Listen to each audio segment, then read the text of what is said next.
ونتوب إليه ونعوذ بالله من شرور أنفسنا ومن سيئات أعمالنا من يهده الله فهو المهتد ومن يضلل فلن تجد له وليا مرشدا أشهد أن لا إله إلا الله وحده لا شريك له وأشهد أن محمدا عبده ورسوله لا نبي بعده أما بعد فإن أصدق الكلام كلام الله وخير الهدي هدي محمد صلى الله عليه وسلم وشر الأمور محدثاتها وكل محدثة بدعة وكل بدعة ضلالة وكل ضلالة في النار أما بعد. Baik, para aba dan para ummahat, para ayah dan bunda, dan juga para ikhwan dan akhwat yang dimuliakan Allah Subhanahu wa taala.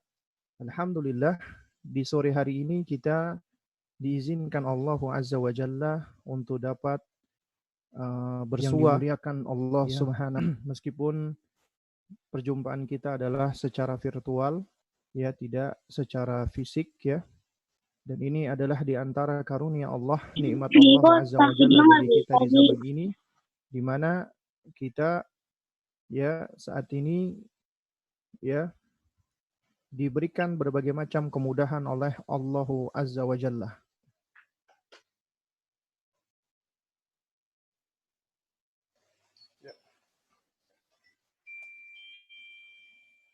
Allah Subhanahu wa taala ya dengan berbagai macam karunia-Nya ya Allah memberikan kita kemudahan-kemudahan. Nah, di antaranya dengan teknologi ya di zaman sekarang Allah mudahkan bagi kita sehingga kita meskipun mungkin berjauhan ya Allah izinkan bagi kita untuk dapat saling berjumpa dan juga saling berbagi faidah ya, di antaranya di kesempatan kita di sore hari ini yaitu melalui aplikasi Zoom ini. Baik, sahabat-sahabat yang dimuliakan Allah Subhanahu wa taala ya, kita insyaallah di sore ini akan berbicara tentang ya perkara yang penting ya, yang mana ini adalah realita kita ya, yakni ketika kita ya bukan cuma kita ya, bahkan hampir semua masyarakat di dunia itu mengalami pandemik global, yaitu penyakit COVID-19 yang disebabkan oleh virus corona ya. Dan sejatinya di balik semua apa yang Allah Subhanahu wa taala berikan atau Allah turunkan untuk kita, pasti di dalamnya ada pelajaran-pelajaran. Dan ini adalah momen sebenarnya, kesempatan bagi kita. Ya. Karena ketika pemerintah atau penguasa memerintahkan kita ya, dan juga memerintahkan warga negaranya untuk melakukan social distancing ya, agar menjauh dari kerumunan ya ataupun keramaian, dan juga kita diperintahkan untuk melakukan aktivitas dari rumah, baik itu working from home atau school from home ya. Jadi ini sebenarnya adalah kesempatan yang Allah Subhanahu wa taala berikan bagi kita agar kita lebih bisa menjadikan waktu yang ada ini sebagai waktu berkualitas, quality time bagi kita. Ini sebenarnya adalah kesempatan yang ya Allah Subhanahu wa taala berikan bagi kita, dengan istri kita, dengan anak kita, lebih bisa menjadikan waktu yang ada bisa menguatkan ikatan attachment bonding satu dengan yang lainnya, dan juga bisa kita jadikan ini sebagai momen untuk ya belajar ya, untuk berbagi ilmu ya. Baik, kita insya Allah di kesempatan sore ini akan berbicara tentang COVID-19 dan pendidikan iman anak ya. Karena di sini kita ingin ya menjadikan momen seperti ini momen di mana memang ini adalah salah satu musibah ujian yang Allah berikan untuk kita ya, namun di dalamnya tentu ada hikmah, ada pelajaran, ada ibrah yang bisa kita ambil ya, sehingga ini bisa kita jadikan sebagai momen bagi kita untuk mendidik anak-anak kita, terutama pendidikan keimanan mereka. Nah, tapi sebagaimana biasa, sebelum kita mulai ya, di sini ada beberapa dasar atau pijakan-pijakan ya yang wajib untuk kita ketahui ya. Karena mungkin di antara yang mengikuti kajian kita ataupun kuliah online kita di sore hari ini ya, ini tidak semuanya sudah pernah mengikuti daurah-daurah yang sudah pernah diselenggarakan ya, baik oleh kami ataupun oleh Mujahadah Parents Project ya, yaitu daurah tentang masalah tauhid ya. Jadi bagaimana mengajarkan anak tauhid, sehingga di sini pentingnya atau perlunya kita harus meletakkan dulu pijakan-pijakan dasar agar uh, yang belum tahu itu bisa menjadi tahu, dan yang sudah tahu mungkin bisa menjadi bagian murojaah ya, sebagai apa namanya, pengingat untuk dirinya. Baik. Pijakan yang pertama yang harus kita perhatikan di sini adalah ya, sesungguhnya tarbiyatul aulad hiyal ibadah. Sesungguhnya mendidik anak ya, anak itu adalah ya amanat dari Allah Subhanahu wa taala ya. Maka mendidik mereka itu adalah bagian daripada ibadah ya. Nah, karena itu kita harus mendidik anak-anak kita itu tentunya dengan ikhlas karena Allah Subhanahu wa taala. Karena ya kita mendidik mereka adalah dalam rangka untuk apa? Untuk ya menjadikan mereka, anak-anak kita itu adalah ya makhluk-makhluk Allah yang akan senantiasa mengabdi dan beribadah kepada Allah Subhanahu wa taala. Dan tentunya ini akan memberikan manfaat yang besar bagi kita selaku orang tua ya. Karena itu kita harus ikhlas. Kemudian yang kedua juga harus dengan cara yang benar. Artinya harus bersandarkan atas dasar ilmu. Ya, harus berangkat dari ilmu. Ya. Lalu kemudian yang mendidik anak itu adalah di antara amalan yang paling utama, yang paling mulia. Ya, ini sebagaimana disebutkan oleh Syekh Fadlur Rahman Jamaluddin ya di dalam kitabnya Tarbiyatul Aulad Kama Yarahal Quran. Beliau mengatakan at-tarbiyatu min afdhalil a'mali wa aqrabil qurabat ya. Sesungguhnya ya, pendidikan dalam artian di sini adalah pendidikan anak ya, itu adalah termasuk amalan yang paling utama ya. Min afdhalil a'mal, amalan yang paling afdal. Wa aqrabil qurabat. Nah, kalau kita perhatikan ya, kata kurbah ya, itu artinya adalah aktivitas ya pendekatan kepada Allah. Artinya kita mendekati Allah Azza wa Jalla. Dan seringkali kata ibadah itu ulama mempergunakan dengan kata qurbah ya. Karena sejatinya ketika kita beribadah, kita itu sedang melakukan aktivitas dalam rangka untuk mendekati pencipta kita, Allah Subhanahu wa taala. Kita ingin dekat dengan Allah Azza wa Jalla. Nah, karena itu di antara amalan yang dapat semakin mendekatkan diri kita kepada Allah adalah mendidik atau pendidikan anak-anak kita, at-tarbiyah atau tarbiyatul aulad. Makanya dikatakan min afdhalil a'mal wa aqrabil qurabat. Karena apa? Di dalamnya fahiya da'watun. Karena di dalam mendidik anak itu mengandung dakwah. Sedangkan kita tahu ya, Allah Subhanahu wa taala ketika berfirman, "Wa man ahsana qawlan mimman da'a ila Allah wa amila salihan wa qala innani minal muslimin." Siapa yang lebih baik perkataannya, siapa yang lebih baik ucapannya daripada orang yang berdakwah, mengajak kepada Allah dan beramal saleh dan mengatakan sesungguhnya aku termasuk orang-orang yang berserah diri, orang-orang muslim. Oleh karena itu makanya di dalam tarbiyatul abna, mendidik anak itu adalah aktivitas yang mengandung dakwah. Kemudian ta'lim, ya. Ta'lim artinya kita mengajarkan kebaikan. Kita mengajarkan ilmu di situ.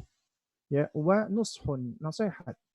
Ya, artinya kita memberikan nasihat. Dan kata nasihat apabila kita perhatikan ya, di antara maknanya secara bahasa nasaha itu maknanya adalah ya menjahit. Nah, seakan-akan ketika seseorang itu dia menasehati seseorang, apalagi keluarga atau anaknya, dia itu ingin menjahit sesuatu yang lubang. Ada yang lubang di situ, ada cacat di situ, ingin dia tambal, ingin dia merekatkan di situ. Itu namanya nasihat. Nasihat itu adalah aktivitas yang kita berupaya untuk merekatkan dan menambal segala bentuk kekurangan-kekurangan yang ada.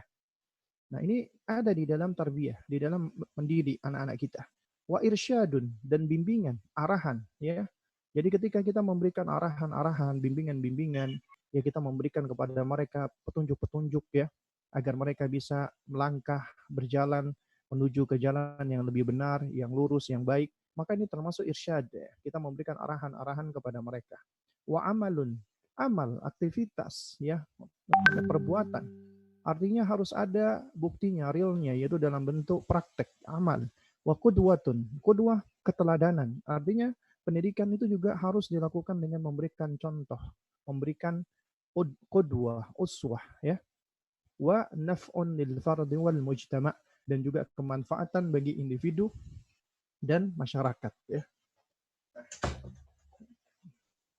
Jadi sahabat-sahabat yang dimuliakan Allah Subhanahu wa taala, inilah hakikat daripada mendidik atau pendidikan anak. Ya, yang mana ini merupakan ya afdhalul a'mal, amal yang paling afdal, yang paling utama, wa aqrabul qurbat ya, dan juga aktivitas pendekatan diri kepada Allah yang paling dekat ya. Baik. Lalu kemudian jika ditanya apa sebenarnya tujuan kita sebenarnya mendidik anak kita? Ya. Tujuan kita mendidik anak kita ya, itu adalah ya tansyi'a wa i'dadil insan ya liyakunu musliman abidan aliman amilan mu'tamiran bi awamirillah wa muntahiyan an nawahihi ta'assiyan bi qoulihi ta'ala wa ma khalaqtul jinna wal insa illa liya'budun. Ya, tujuan kita mendidik anak tidak lain dan tidak bukan adalah dalam rangka untuk menumbuhkan mereka amilan ya mu'tamiran mengembangkan menumbuhkan mereka dan mempersiapkan mereka anak-anak kita itu manusia agar mereka bisa menjadi muslim. Muslim Islam ini fitrah kita. Kita ketika diciptakan semua manusia bahkan ketika diciptakan mereka semua sudah dalam keadaan Islam muslim. Di antara dalilnya adalah surat Ar-Rum ya, ayat ke-30. Allah Subhanahu wa taala ketika berfirman fa'akim wajhaka lid-dini hanifah. Maka hadapkan wajahmu lurus ke agama yang hanif ini, ya. Kemudian Allah mengatakan fitratallahi allati wajhaka lid-dini hanifah. Demikianlah fitrah. Maka hadapkan wajahmu Allah menciptakan lurus ke agama yang hanif tersebut. Makanya Al-Hafidz Ibnu Katsir ketika menafsirkan beliau mengatakan ya annahu ta'ala fatara khalqahu ala ya ma'rifatihi wa ala tauhidihi wa ala annahu la ilaha ghairuhu. Allah menciptakan ya hamba-hambanya itu semua sudah dalam keadaan mengenal Allah, mentauhidkan Allah dan meyakini tidak ada sesembahan yang hak kecuali Allah. Juga demikian di dalam hadis Nabi SAW ketika Nabi bersabda, "Ma min muslimin illa yuladu 'alal fitrah." Tidaklah bayi yang dilahirkan kecuali dilahirkan berada di atas fitrah. Imam An-Nawawi mengatakan ya bahwasanya ya anna kulla mauludin mutahayyi'an lil Islam. Semua yang dilahirkan itu sudah berpotensi mengarah kepada Islam. Nah, oleh karena itu makanya kita wajib menjaga keislaman anak-anak kita. Jangan sampai rusak Islamnya, jangan sampai hilang rusaknya. Jangan sampai rusak atau hilang Islamnya. Ya. Nah, oleh karena itu makanya mendidik itu adalah kita menjaga fitrahnya, menjaga keislamannya. Dan kita mempersiapkan agar mereka bisa menjadi hamba Allah yang senantiasa beribadah kepada Allah. Karena wa ma khalaqtul jinna wal insa illa liya'budun. Tidaklah aku yaitu Allah ciptakan jin dan manusia kecuali untuk beribadah. Artinya, kita diciptakan oleh Allah untuk beribadah, untuk menunaikan haknya Allah. Yaitu kita mengibadahi Allah semata. Dan anak-anak kita, ya sejatinya ketika kita mendidik mereka, kita tujuannya adalah mempersiapkan mereka untuk menjadi hamba Allah. Ya. Dan untuk itu maka ya kita harus mempersiapkan anak kita menjadi seorang yang amilan, yang aliman amilan, yang alim, yang punya ilmu, punya pengetahuan, amilan dan mengamalkan ilmunya karena ya karakter ya yang menghimpun antara amal dan ilmu, ya antara ilmu dan amal ini adalah karakternya Islam, karakternya ahlu sunnah, ya.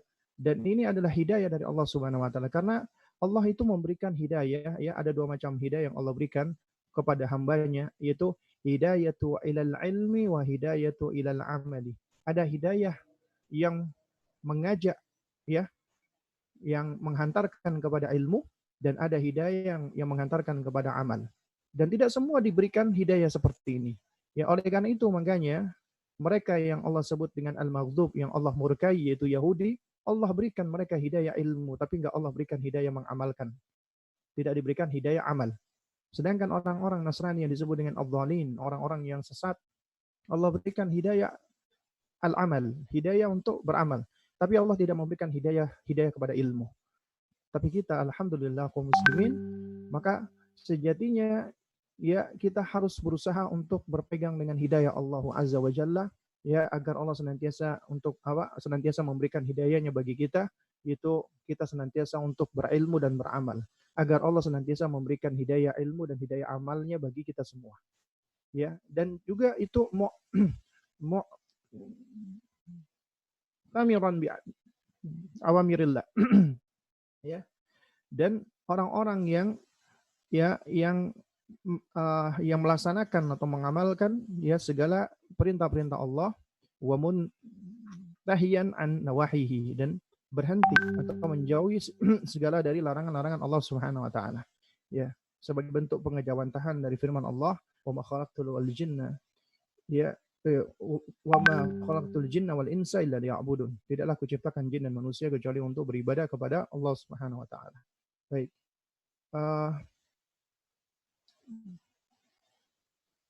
Sobat muslim yang dimuliakan Allah Subhanahu wa taala ya. Karena itulah apabila kita perhatikan dari apa yang dipaparkan tadi ya. Sesungguhnya kita mendidik manusia, insan ya, anak-anak kita khususnya, agar mereka bisa menjadi muslim yang selalu berserah diri kepada Allah. Agar mereka bisa menjadi seorang abid, hamba Allah.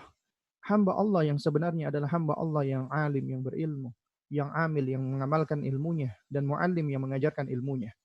Kemudian kita ingin menjadikan anak-anak kita itu adalah hamba-hamba yang taqi, yaitu yang bertakwa kepada Allah Subhanahu wa taala, yang mu'tamir bil awamir muntahi anin nawahi, yaitu yang senantiasa mengamalkan perintah Allah dan menjauhi larangan Allah.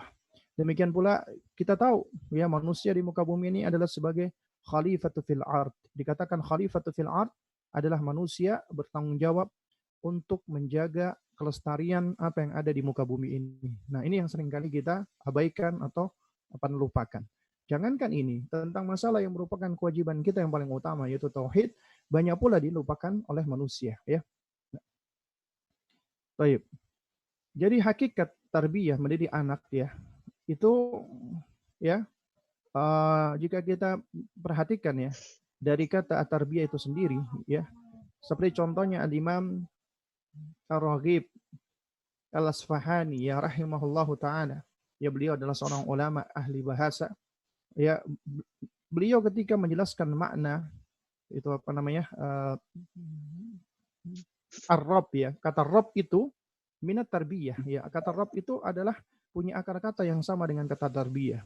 Dan kata tarbiyah itu sendiri maknanya adalah insya'u syai' ya halan fahalan ila haddit tamam ya. Ini yang dimaksud dengan at-tarbiyah. Ya, ini mohon maaf ya, ada kesalahan. Itu bukan wahwa, tapi wahiyah. Wahiyah insya'u syai' halan fahalan ila haddit tamam. Tarbiyah itu adalah menumbuhkan sesuatu secara bertahap. Ya, tahap demi tahap sehingga mencapai kesempurnaannya. Makanya yang ingin saya garis bawahi di sini adalah kata halan fahalan. Demikian pula ya Al-Imam Nasiruddin ya, Al-Baydawi, seorang ulama ahli tafsir, ketika menjelaskan makna tarbiyah, at-tarbiyatu hiya tablighu syai' ila kamalihi syai'an fa syai'an. Yang namanya tarbiyah adalah mengantarkan sesuatu hingga mencapai kesempurnaannya, yaitu syai'an fa syai'an, yaitu sedikit demi sedikit. Di sini ada dua kunci utama yang perlu kita pahami, yaitu halan fa halan, syai'an fa syai'an.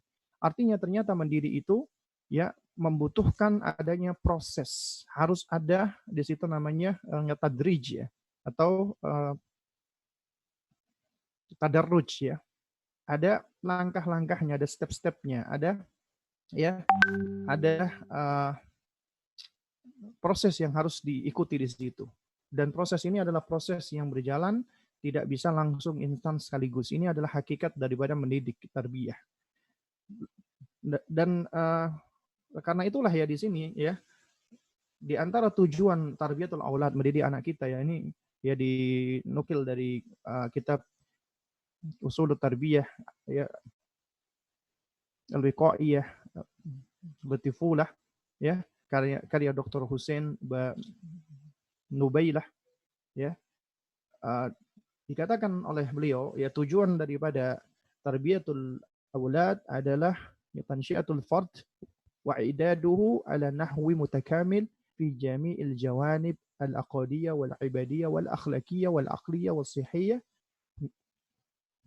wa tanzimi sulukihi wa awatifihi fi itari kulli yustanaddu ila syariatil Islam min khilalit turuki wal ijra'ati allati takbiluha syariah, ya. Maknanya adalah kita menumbuhkan al-fard individu, ya, wa idaduhu, dan mempersiapkannya, ya, ala nahwi mutakamil, yaitu untuk menuju, yaitu di atas, ya, kesempurnaan. Makanya namanya pendidikan itu menuju ke insan kamil, meskipun kita nggak akan mungkin bisa menuju kepada kesempurnaan. Cuman ya mungkin yang lebih pas di sini disebut dengan mutakamil atau kamal itu adalah menuju kepada tingkat keoptimalannya. Jadi sejauh mana kita bisa mengoptimalkan semua ya karunia-karunia yang Allah berikan untuk kita. Ya. Jadi menumbuhkan dan mempersiapkan individu menuju keoptimalannya. Ini mungkin yang lebih pas, yaitu di dalam segala segi. Ya, baik itu akidah, ya, ibadah, akhlak, akal, kesehatan, dan mendidik perangai dan perasaan atau emosi anak di dalam segala aspek, yang mana ini semua tentunya bersandar kembalinya kepada syariat Islam dengan menempuh cara dan upaya yang diperbolehkan oleh syariat. Ini adalah tujuan daripada kita mendidik anak. Karena itu di sini ada aspek ketika kita mendidik anak kita, maka aspek-aspek yang perlu kita perhatikan adalah akidah mereka. Kemudian ibadah mereka, akhlak mereka, akal mereka, kesehatan fisik dan kesehatan jiwa mereka. Kemudian juga perangai mereka, karakter mereka, perasaan mereka, emosi mereka. Ini semua ya harus di dalam bingkai syariat, dan ini semua ya kita berupaya untuk menuju kepada keoptimalannya atau kesempurnaannya agar maksimal itu semuanya. Nah, oleh karena itu, pondasi dasar pendidikan anak adalah harus dididik anak kita di atas dasar keimanan, ya, di atas dasar keimanan. Nah, cuman apa pertanyaannya apa itu iman? Mungkin kita semua tahu ya, iman itu secara bahasa maknanya adalah seperti ini ya. Lalu kemudian juga secara syar'i maknanya adalah itu tasdiqu bil qalbi, ya. Membenarkan dengan hati, kemudian mengucapkan dengan lisan, mengamalkan dengan jawarih, ya, dengan anggota tubuh kita, dan ya itu yang dimaksud dengan iman. Nah, di sini ya itu Syekh Thalal, ya, beliau adalah salah satu doktor pendidikan di Saudi, ya. Beliau biasa memberikan ceramah dulu, ya, di Masjid Nabawi, ya. Dan itu yang beliau sampaikan adalah kajian tentang masalah pendidikan anak, dan sangat bermanfaat sekali, ya. Nah, itu di antara salah satu darsnya, ya. Beliau ya hafizahullah taala menerangkan apa itu hakikat daripada iman.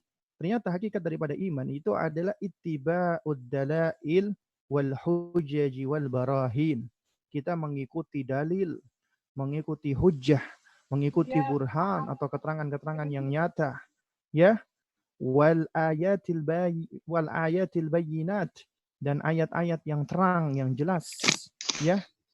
Nah, ayat-ayat ini adalah ayat-ayat yaitu apa? Yang berangkat dari dua yang Allah ciptakan. Pertama adalah ayatul manzura al-mar'iyah. Ayat visual, ayat yang bisa kita lihat dengan mata kita secara visual, ya. Ayat al-manzura al-mar'iyah. Ayat-ayat atau tanda-tanda yang bisa kita lihat dengan mata kepala kita sendiri. Ketika kita melihat langit dengan isinya, di sana ada matahari, ada bulan, ada bintang, dan seterusnya. Kemudian juga kita perhatikan apa yang ada di bumi, daratan, lautan, gunung, pohon, hewan, dan seterusnya. Itu adalah ayat-ayat manzurah mar'iyah, ya. Dan Allah berikan indera kepada kita itu semua, yaitu yang berkembang kepada kita adalah indera pendengaran, penglihatan, dan pemahaman, ya. Ya, ini sebagaimana Allah sebutkan dalam surat An-Nahl, ya, ayat ke-78, ya. Allahu akhrajakum min butuni ummahatikum la ta'lamuna syai'a. Allah menciptakan kalian, ya, Allah mengeluarkan kalian dari rahim-rahim ibu kalian dalam keadaan enggak punya ilmu, bodoh. Tapi Allah jadikan bagi kita wa ja'ala lakumus sam'a wal absar wal afidah. Allah berikan bagi kita pendengaran, penglihatan dan pemahaman. La'allakum tashkurun, agar kalian bersyukur kepada Allah.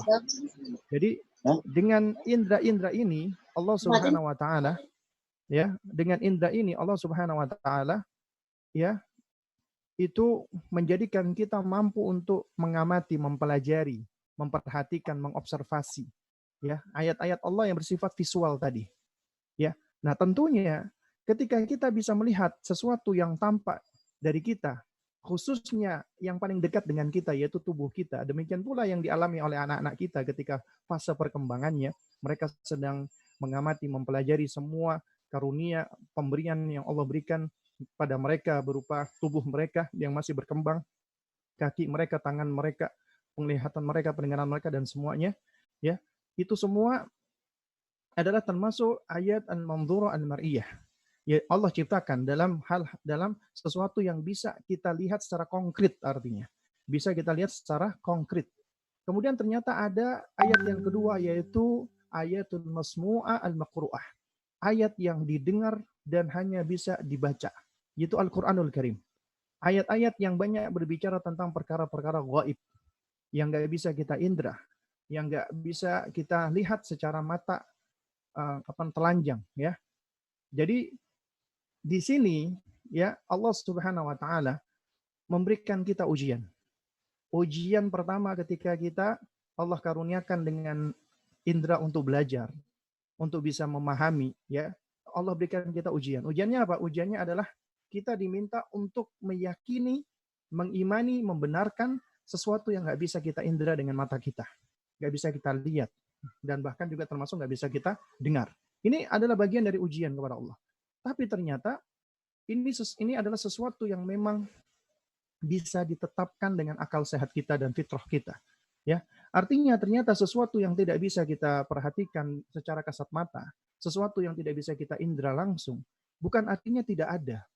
Itu adalah sesuatu yang ada, wujudnya ada, tapi kita dengan kemampuan kita, kemampuan penglihatan kita, ya, kemampuan pemahaman kita bahkan, ya, kita nggak mampu untuk menjangkau semuanya. Nah, oleh karena itulah di dalam perkara-perkara yang sesuatu yang kita nggak bisa menjangkau dengan indera kita, itu disebut dengan perkara gaib. Dan perkara gaib ini termasuk ujian dari Allah. Ujian dari Allah untuk kita manusia. Apakah kita mau mengimani atau tidak? Makanya di dalam hal ini manusia itu akhirnya mereka terpecah menjadi 3 macam. Menjadi 3 golongan. Golongan pertama adalah manusia yang tidak mau menetapkan atau menerima sesuatu yang tidak bisa mereka indera. Sesuatu yang nggak bisa mereka lihat. Sesuatu yang nggak bisa mereka saksikan. Itu ditolak oleh mereka. Makanya akhirnya muncul orang-orang ateis. Orang-orang materialistis dan yang semisalnya. Mereka menolak sesuatu yang nggak bisa mereka lihat dengan mata kepala sendiri. Itu ditolak oleh mereka. Dan mereka adalah orang yang sesat. Dan mereka adalah orang yang menyalahi fitrah dan akal sehat. Yang kedua, ada golongan manusia yang terlalu bermudah-mudahan menetapkan sesuatu yang tidak bisa mereka indera. Ya, tanpa ada bukti, tanpa ada argumentasi, tanpa ada dalil. Mereka membenarkan apa-apa, ya, yang bersifat ghaibiyah, nggak bisa mereka saksikan, nggak bisa mereka indera. Mereka menetapkan hanya dengan sekedar cerita atau berita. Meskipun itu khurafat, takhayul dan yang semisalnya. Dan yang seperti ini juga banyak.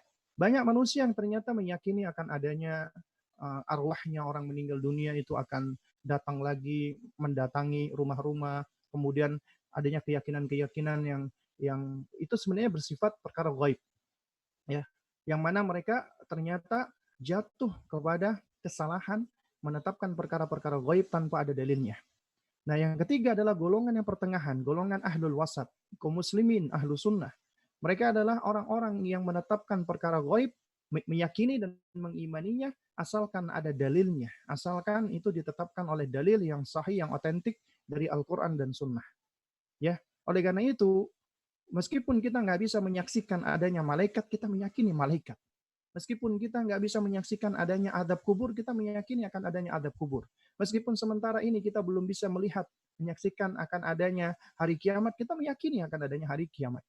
Bahkan Meskipun kita nggak bisa menyaksikan zatnya Allah, kita meyakini Allah itu ada. Allah ada, ya, dan kita diuji untuk mengimani Allah dengan sesuatu yang ya dengan cara Allah sudah memberikan karunia-Nya bagi kita, yaitu indera-indera kita. Yang mana kita bisa menetapkan Allah itu ada dari ciptaan Allah dan dari tanda-tanda Allah, yaitu ketika Allah menurunkan Al-Qur'an dan Sunnah. Ini adalah bab iman yang perlu kita pahami. Nah, oleh karena itu, ya, ayat-ayat yang berupa mandurah dan masmu'ah, ya, atau ayat-ayat kauniyah dan ayat-ayat kauliyah, ya, itu dengan istilah lain itu ayat-ayat kauniyah ciptaan Allah, dan kauliyah yaitu firman Allah. Maka ini semua tidak lain dan tidak bukan adalah agar kita manusia bisa mengenal Dia, mengenal Allah. Ma'rifatur Rabb. Kita bisa mengenal Sang Pencipta kita. Kita bisa menyaksikan kehebatan, kemahasempurnaan, kebesaran Allah Subhanahu wa taala dari ciptaan-ciptaan Allah. Dan kemudian setelah itu baru kita bisa menyaksikan ma'rifatu ni'amihi wa khairatihi, yaitu kita mengakui dan menyaksikan nikmat-nikmat dan kebaikan Allah. Betapa Allah itu maha baik. Allah itu memberikan berbagai macam kebaikan-kebaikan untuk hamba-hambanya. Ya, baik. Baik. Lalu kemudian apa manfaatnya? Ya, yaitu apa namanya?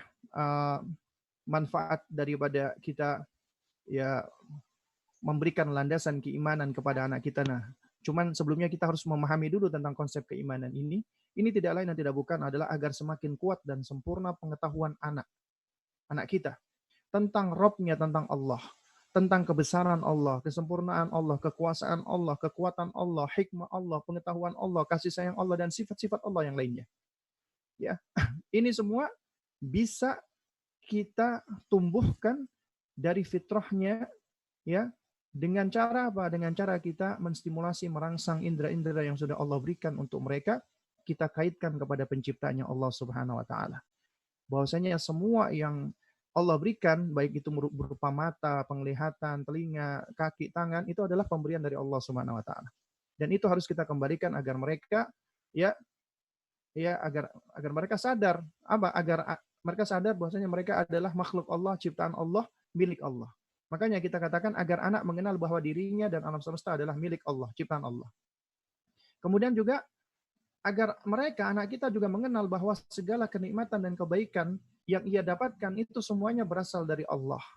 Tidak berasal dari kita atau makhluk. Itu semuanya dari Allah. Ini harus sudah kita ajarkan, kita camkan dari semenjak mereka masih kecil. Ya, inilah pentingnya kita, ya, mendidik mereka keimanan. Dan pendidikan keimanan itu adalah pendidikan hati. Ya, jadi pada saat kita mendidik mereka, yang pertama kali itu adalah mendidik hati mereka. Sebelum mereka itu diarahkan untuk beramal, untuk melakukan sholat, untuk melakukan puasa, atau untuk beramal-amal yang lainnya, maka pertama kali yang harus ditumbuhkan adalah amalan hati mereka, yaitu apa?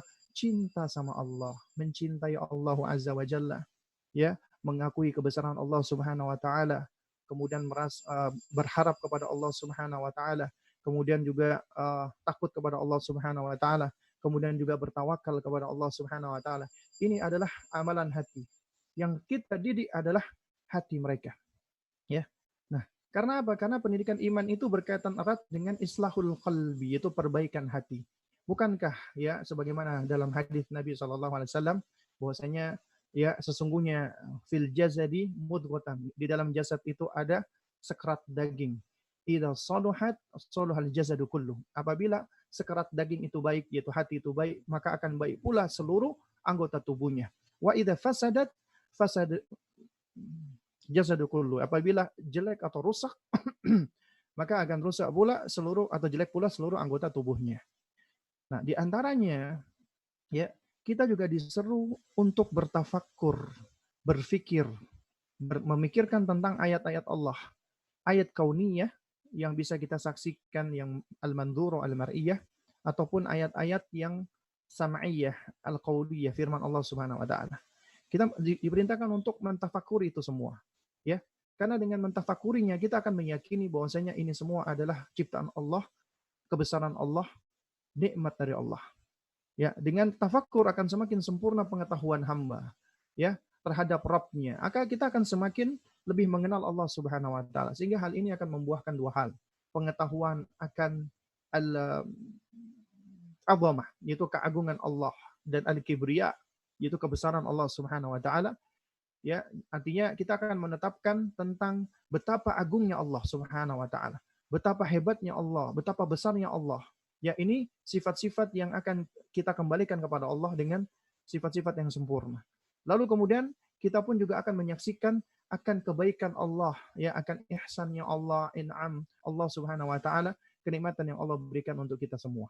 Nah, ini semua akan membuahkan asyukrul mun'im, yaitu apa? Mensyukuri semuanya yang berasal dari sang pemberi karunia, yaitu Allah Subhanahu wa taala. Ini buahnya. Buah keimanan yang utama dan pertama, dan ini penting. Karena itulah para ulama dan para murabbi mereka menyatakan kewajiban terbesar seorang hamba kepada Rabb-nya pertama kali adalah bersyukur, mengapresiasi atas segala nikmat yang Allah karuniakan kepadanya.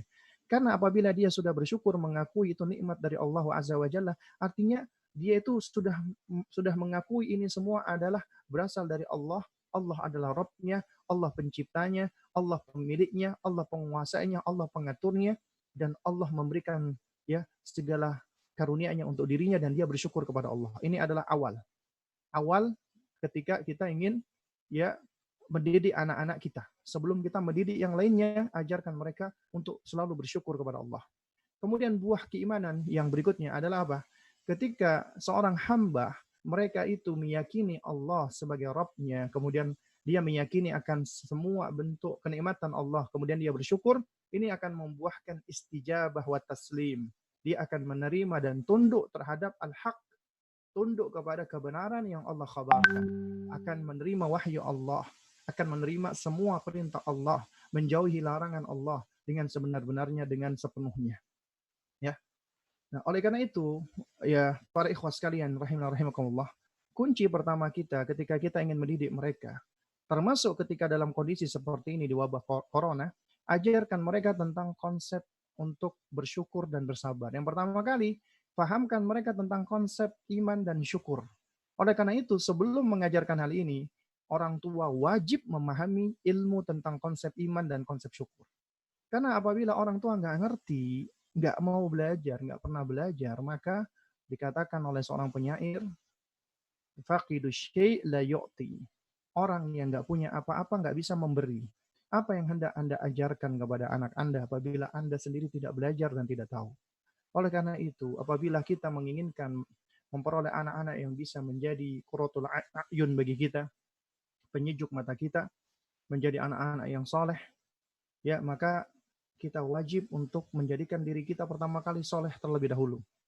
Dan kesolehan ini nggak akan bisa kita raih apabila kita nggak berilmu dan nggak mengamalkan ilmu kita. Dan karena itu orang tua yang nggak punya ilmu mendidik anaknya, mohon maaf, akan menyesatkan anak-anaknya, akan membawa anaknya kepada penyimpangan dan kesesatan. Karena wajib orang tua harus memiliki ilmu. Apabila nggak punya ilmu, apa yang hendak diajarkan kepada anak-anaknya? Ya, apabila dia menyampaikan sesuatu tanpa ada ilmunya, dia bisa menyesatkan anaknya. Bukankah Nabi ketika menjelaskan tentang hadis fitrah tadi, yaitu ma min mauludin illa yuladu 'alal fitrah, tidaklah bayi yang dilahirkan kecuali dilahirkan berada di atas fitrah. Coba kata Nabi. Nabi menjelaskan apa penyebab kekufuran pertama kali? Fa'abawahu yuhawidanihi wa yunassiranihi wa yumajjisanihi. Ternyata kedua orang tuanya lah yang menjadikannya Yahudi, Nasrani atau Majusi. Orang tua yang menyebabkan kufur pertama. Mohon maaf bagi teman-teman yang mengikuti kajian ini, mohon agar bisa diperiksa kembali, ya, agar mic-nya tolong dimatikan. Ya, mohon mic-nya tolong dimatikan agar tidak mengganggu kajian kita ini. Baik. Jamaah sekalian rahimakumullah. Ya, di antara konsep yang wajib kita ajarkan, harus kita ajarkan kepada anak-anak kita adalah ketika Allah Subhanahu wa taala contohnya memerintahkan kita untuk ibadah, itu sejatinya Allah tidak butuh dengan ibadah kita. Mungkin anak-anak kita akan bertanya, kalau Allah tidak butuh dengan ibadah kita, lantas kenapa Allah menyuruh kita ibadah? Maka kita jawab apa kepada anak-anak kita? Allah Maha Kaya, Allah menciptakan kita, Allah nggak butuh dengan makhluknya, Allah nggak butuh dengan ibadah kita, Allah nggak butuh dengan sholat kita, Allah nggak butuh dengan puasa kita, Allah nggak butuh dengan amalan-amalan kita. Tapi kita yang butuh, mohon maaf, ya. Namun kita yang butuh dengan Allah Subhanahu wa taala. Kita yang membutuhkan Allah Azza wa Jalla. Kita yang butuh beribadah kepada Allah. Kita yang butuh sholat kepada Allah. Kita yang butuh berpuasa kepada Allah. Ini adalah konsep dasar yang harus kita tumbuhkan kepada anak-anak kita. Sejatinya ketika Allah memerintahkan kita beribadah kepada Allah, maka kita itu yang butuh untuk beribadah kepada Allah. Ya, kita yang butuh untuk beribadah kepada Allah. Juga demikian, Allah Subhanahu wa taala menuntut kita untuk bersyukur, menyuruh kita untuk bersyukur, tapi Allah tidak butuh dengan syukur kita. Ya, Allah Subhanahu wa taala dalam surat Az-Zumar ayat 7 ketika berfirman, "In takfuru fa innallaha ghaniyun ankum." Jika kamu kufur, enggak mau bersyukur, enggak mau mengapresiasi nikmat yang Allah berikan, sesungguhnya Allah itu ghaniyun ankum. Enggak butuh kamu, enggak butuh syukur kamu, enggak butuh apresiasi kamu. Wala yardha li'ibadihi al-kufra. Allah enggak ridha kekafiran bagi hambanya. Allah enggak suka, enggak ridha siapa yang kufur kepada dirinya. Wa in tashkuru yardahu lakum. Akan tetapi kalau kamu bersyukur, Allah ridha kepadamu. Allah ridha bagimu kesyukuranmu. Wala taziru waziratu wizra ukhra. Dan seseorang yang berdosa nggak akan memikul dosa orang lain. Ayat ini mengajarkan kepada kita bahwa apabila kita kufur kepada Allah, ya, apabila kita nggak mau berterima kasih kepada Allah, nggak mau bersyukur kepada Allah, Allah nggak butuh sama syukur kita, nggak butuh dengan syukur kita. Tapi apabila kita bersyukur kepada Allah, ya Allah akan ridho kepada kita. Kita kufur, Allah tidak ridho, Allah murka dengan kita. Ya, oleh karena itu makanya Allah itu maha kaya, Allah nggak butuh syukur hambanya. Dan tapi Allah tidak ridho dengan kekufuran, Allah ridho hambanya yang bersyukur. Nah, di antara keadilan Allah Subhanahu wa taala, coba perhatikan ya sobat muslim ya, dan coba diperhatikan slide-nya ya. Ini adalah konsep dasar sebelum kita mengajarkan anak-anak kita tentang masalah keadilan Allah Subhanahu wa taala, betapa sifat Allah ya, sifat al-adl Allah itu sungguh sangat sempurna dan luar biasa sekali ya. Jadi ini juga konsep sebelum kita mengajak anak-anak kita untuk mereka beribadah kepada Allah Subhanahu wa taala. Karena ini yang harus kita tumbuhkan pertama kali, yaitu ya bukannya Allah butuh dengan kita, tapi kita yang butuh kepada Allah, butuh beribadah kepada Allah. Karena seringkali kita orang tua keliru. Kita seringkali memerintah anak, menyuruh anak untuk sholat, untuk ibadah, sehingga akhirnya yang terbentuk di dalam benaknya adalah ya mereka beribadah itu bukan karena mereka yang butuh untuk beribadah, tapi seakan-akan mereka itu punya anggapan Allah butuh dengan ibadah kita. Ini tentunya adalah sesuatu yang bisa membahayakan. Ya, baik, sobat muslim yang dimuliakan Allah. Di antara keadilan Allah, yakni siapa yang bersyukur kepada Allah, maka syukur tersebut itu balasannya kembalinya kepada diri kita sendiri. Ya, di dalam surat An-Naml ayat 40 ya. Ini ucapannya siapa? Sulaiman alaihissalam. Yang mana Allah kisahkan Sulaiman ketika itu meminta kepada bala tentaranya siapa yang bisa memindahkan singgasananya iblis. Ya, Ifrit menawarkan ya bahwasanya dia mampu untuk memindahkan singgasananya ya dalam waktu sebelum hari itu selesai. Sedangkan lalu ada orang dekatnya Sulaiman alaihissalam ya yang mana dia mampu untuk memindahkan singgasana iblis sebelum Sulaiman itu memejamkan matanya. Akhirnya ketika ya singgasana itu muncul di hadapan Sulaiman alaihissalam, maka apa yang beliau ucapkan? Beliau mengucapkan hada min fadli rabbi. Ini adalah karunia dari Rabbku. Ini adalah ya karunia dari Allah Subhanahu wa taala Rabbku. Dia berluani untuk menguji aku. Ternyata karunia tersebut untuk menguji beliau. Untuk menguji apa? Ashkuru am akfur. Apakah aku akan bersyukur ataukah aku malah kufur kepada Allah? Makanya kemudian beliau mengatakan waman syakara fa innama yashkuru li nafsihi. Siapa yang bersyukur maka sesungguhnya dia bersyukur untuk dirinya sendiri, untuk kebaikan dirinya sendiri. Waman kafara fa inna rabbi ghaniyyun karim. Siapa yang kufur enggak mau berterima kasih, ingkar, maka sesungguhnya Allah Tuhanku Ghani Maha Kaya. Maha mulia. Ya. Allah Maha Kaya lagi Maha Mulia. Ya. Juga demikian di dalam surat Luqman ya, ketika Allah memberikan karunia kepada Luqman berupa hikmah, ya. Lalu kemudian Allah perintahkan Luqman untuk bersyukur, kemudian Allah mengatakan waman yashkur fa innama yashkuru li nafsi. Siapa yang bersyukur, maka sesungguhnya ia bersyukur untuk dirinya. Waman kafara fa innallaha ghaniyyun hamid. Dan siapa yang kufur, maka sesungguhnya Allah Maha Kaya lagi Maha terpuji. Jika kita perhatikan di sini ya, amalan kita bersyukur kepada Allah, ternyata Allah nggak butuh sama syukur kita. Tapi apabila kita bersyukur, kebaikannya adalah untuk kita sendiri. Makanya Allah mengatakan, la in syakartum la azidannakum. Apabila kamu bersyukur akan aku tambah untukmu nikmatku, kata Allah. Wa in kafartum inna adzabi lasyadid. Namun apabila kamu itu kufur, sesungguhnya azabku amatlah pedih. Coba perhatikan kata Allah. La in syakartum, apabila kamu bersyukur, la azidannakum, Allah tambah nikmatnya Allah.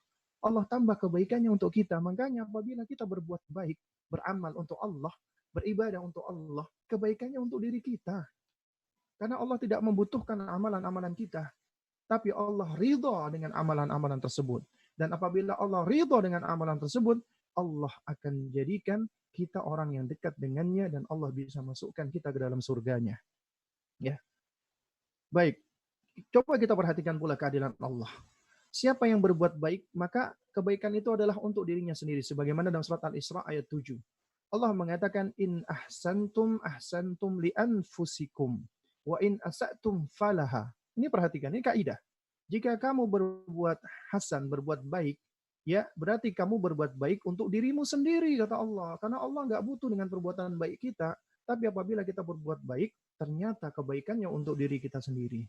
Wa in asatum, tapi apabila kamu berbuat jahat, falaha, maka kejahatan itu adalah untuk dirinya sendiri. Dan kita perhatikan pula amal soleh. Siapa yang beramal soleh juga kebaikannya untuk kita sendiri. Allah berfirman di dalam surat Fussilat ayat 46. Man amila salihan fali nafsihi. Siapa yang mengerjakan amal soleh maka pahalanya, kebaikannya untuk dirinya sendiri. Allah akan balas dan balasan itu kembalinya kepada siapa? Kepada kita sendiri, hamba. Wa man asa'a fa'alaiha. Siapa yang berbuat jahat maka dosanya juga untuk dirinya sendiri. Wa ma Rabbuka bidhallamin lil abid. Dan Allah itu tidak pernah berbuat zalim kepada hamba-hambanya, enggak pernah menganiaya hamba-hambanya. Ya, ini kita ajarkan kepada anak-anak kita. Nah, kalau kita berbuat baik, kita beramal soleh, ya, maka sesungguhnya perbuatan baik kita, amal soleh kita itu akan kembali kepada kita sendiri kebaikannya. Allah yang membalasnya, Allah yang mengganjarnya, Allah maha baik, nak. Artinya Allah nggak butuh dengan perbuatan kita, tapi kita butuh untuk selalu berbuat baik. Karena Allah, karena bila kita berbuat baik karena Allah, Allah balas kebaikannya untuk kita sendiri. Ya, semua yang kita lakukan kembalinya kebaikannya untuk diri kita sendiri. Juga demikian misalnya orang yang menempuh jalan hidayah, mencari hidayah. Dalam surat Al-Isra ayat 15, apa kata Allah? Man ihtada fa innama yahtadi li nafsihi.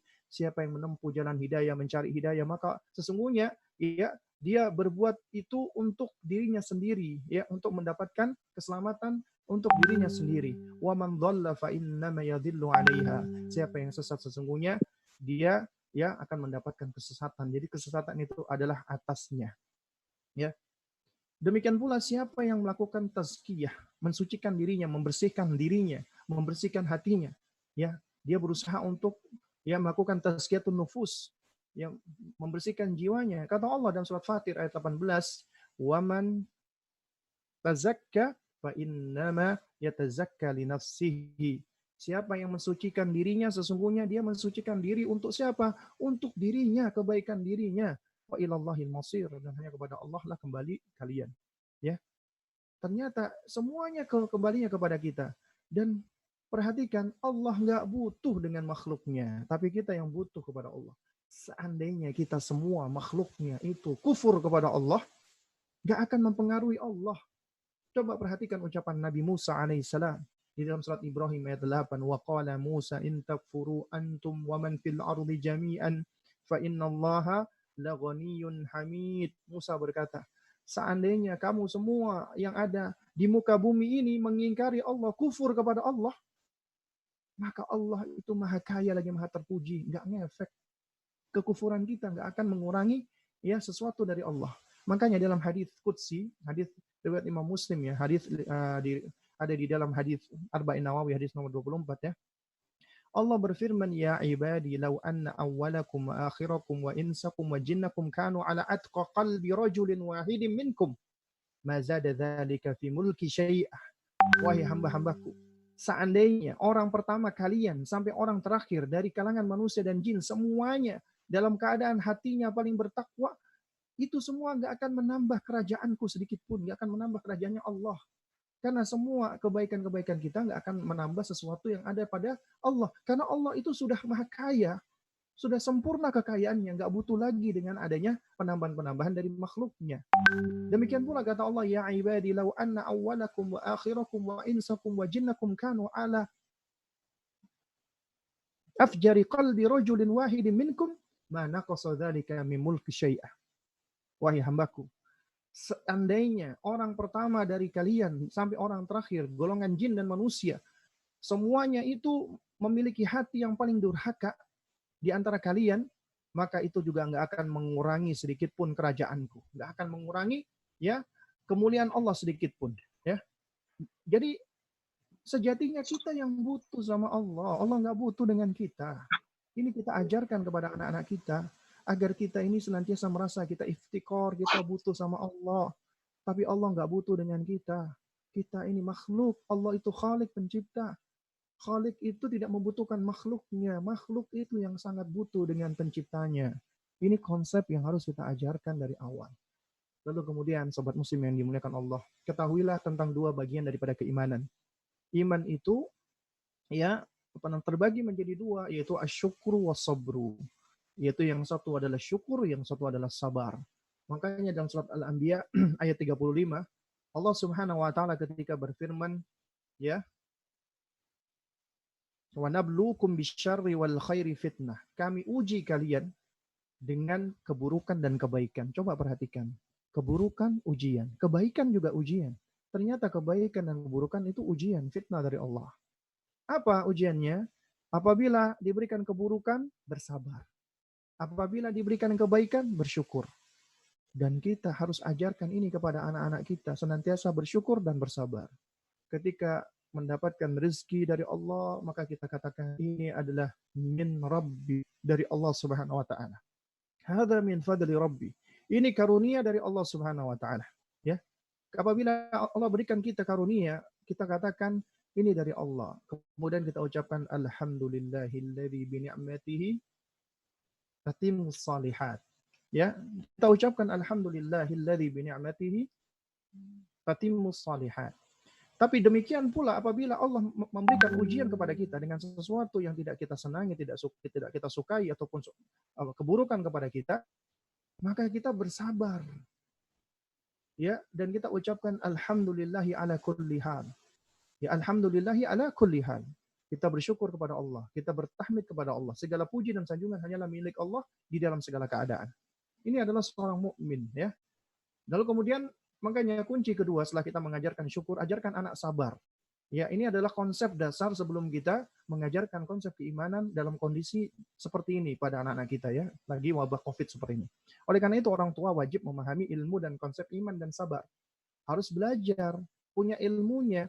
Karena sebagaimana tadi sudah disebutkan di awal, dikatakan faqidu syai' la yu'ti, orang yang nggak punya nggak bisa memberi. Ya, dan orang tua yang nggak punya ilmu, nggak punya dasar, bisa menyesatkan anaknya. Perhatikan, itu bahaya sekali. Di dalam Al-Quran, Allah menyebutkan kata sabar itu sebanyak 99 kali. Allah sebutkan di antara dengan kata sabar. Sabar itu adalah kesabaran. Ya, tapi kesabaran di sini yang dilakukan itu tidak begitu sulit, ya. Jadi dikatakan misalnya fasbiru itu adalah kesabaran yang biasa.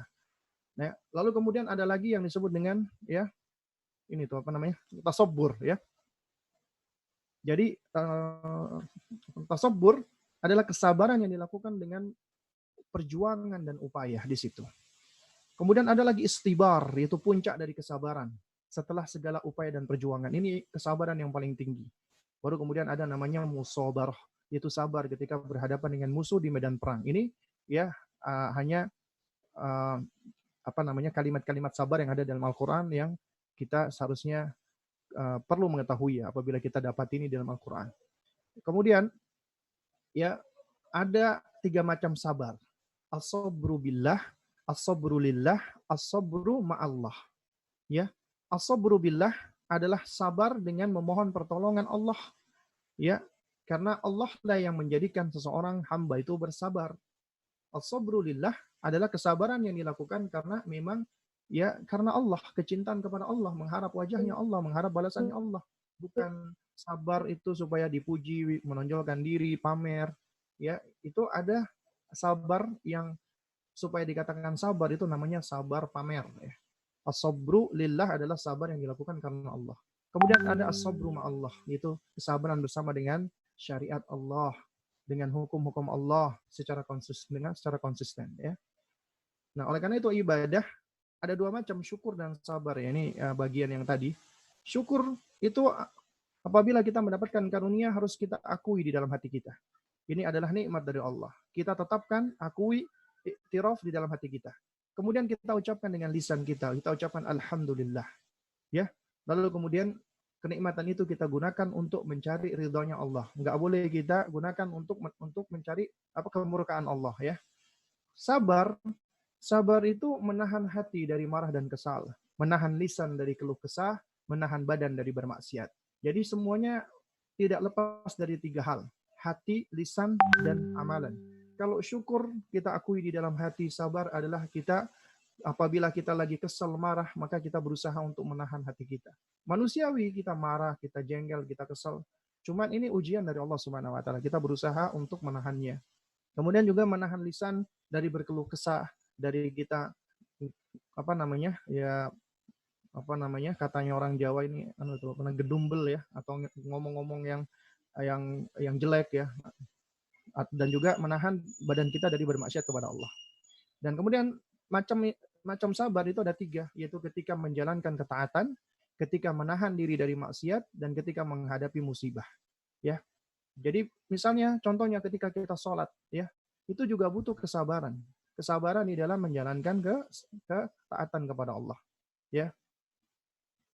Karena Allah Subhanahu wa taala ketika berfirman ya untuk memerintahkan keluarga kita ya untuk sholat ya. Itu ketika Allah berfirman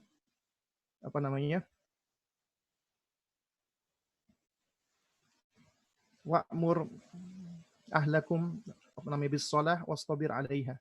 Perintahkanlah keluargamu untuk sholat dan bersabarlah untuk melaksanakan ketaatan tersebut ya. Kemudian juga sabar ketika menahan diri dari kemaksiatan. Misalnya kita melihat ada kemaksiatan, kita digoda oleh syaitan atau oleh orang lain ya, maka itu juga membutuhkan kesabaran ya. Sebagaimana Nabi Yusuf alaihissalam dengan kesabarannya beliau bisa menahan dirinya dari syahwat ketika digoda oleh wanita yang cantik jelita. Kemudian juga sabar ketika menghadapi musibah ya. Ketika ada bencana itu kita harus bersabar. Kemudian keutamaan sabar ya. Jadi ini saya tidak akan menjelaskan secara panjang lebar ya karena waktu pula ya. Intinya adalah banyak sekali keutamaan-keutamaan daripada sabar ya. Yaitu pertama adalah ya innallaha ma'as sabirin. Sesungguhnya Allah akan bersama dengan orang-orang yang bersabar. Dan Allah juga mencintai orang-orang yang bersabar. Allah memberikan busyra, kabar gembira bagi orang-orang yang sabar. Allah juga memberikan pahala yang tidak terbatas bagi orang-orang yang sabar. Allah memberikan balasan surga ya di hari kiamat bagi orang-orang yang sabar. Allah akan memberikan pertolongan kepada orang-orang yang sabar. Dan Allah akan membebaskan dari tipu daya musuh bagi orang-orang yang sabar. Ya. Lalu kemudian bagaimana kiat bersabar ketika musibah melanda? Ya, ini sebenarnya memang seharusnya itu ada kajian khusus ya. Nah, oleh karena itu di kesempatan ini saya akan menjelaskannya secara global saja ya, tidak terperinci ya. Yaitu bagaimana kiat bersabar ketika musibah melanda. Pertama, yakini bahwa Allah itu maha baik, maha adil, maha bijaksana. Nggak mungkin Allah itu menzalimi hambanya. Ya. Ketika kita meyakini Allah itu maha baik, Allah maha adil, Allah maha bijaksana, maka semua keputusan Allah kita yakini Allah maha baik, ya, Allah maha adil, Allah maha bijaksana, maka kita akan bisa bersabar. Belajarlah dari Ismail alaihissalam. Ketika Allah uji bapaknya Ibrahim alaihissalam untuk menyembelih dirinya. Makanya bapaknya ketika setelah bermimpi dicari anaknya, kemudian ketika ketemu Ismail, Ibrahim alaihissalam berkata, "Ya bunayya, inni ara fil manam inni adzbahuka. Wahai anakku, sesungguhnya aku melihat di dalam mimpiku, aku menyembelih kamu. Fandur madza tara, maka berikan bagaimana pandangan kamu. Ini bapak yang luar biasa. Bapak yang saleh Ibrahim alaihissalam diuji oleh Allah, ya, dan betapa beratnya ujian Allah ini untuk dirinya, yaitu ujian yakni ketika Allah menurunkan wahyu perintah dari mimpinya untuk menyembelih putra yang dia sayangi. Ya. Tapi Ibrahim adalah orang tua yang sangat ya memperhatikan kebaikan anaknya. Beliau bukanlah orang yang otoriter, langsung anaknya ada diseret, tidak. Tapi dengan pelan-pelan beliau bertanya, minta pendapat, minta pandangan. Anakku, Abi semalam mimpi menyembelih kamu. Bagaimana pandangan kamu? Apa jawaban Ismail alaihissalam? Ya, beliau mengatakan, ya abati, ya, if'al ma tu'mar, wahai ayahanda. Lakukan apa yang diperintahkan Allah kepadamu.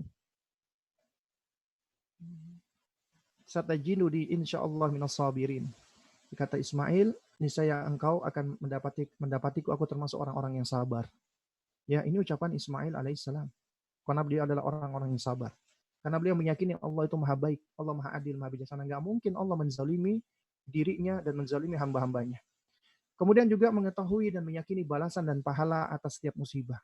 Karena setiap musibah yang Allah turunkan, apabila kita bersabar, itu pasti mengandung balasan-balasan dan pahala.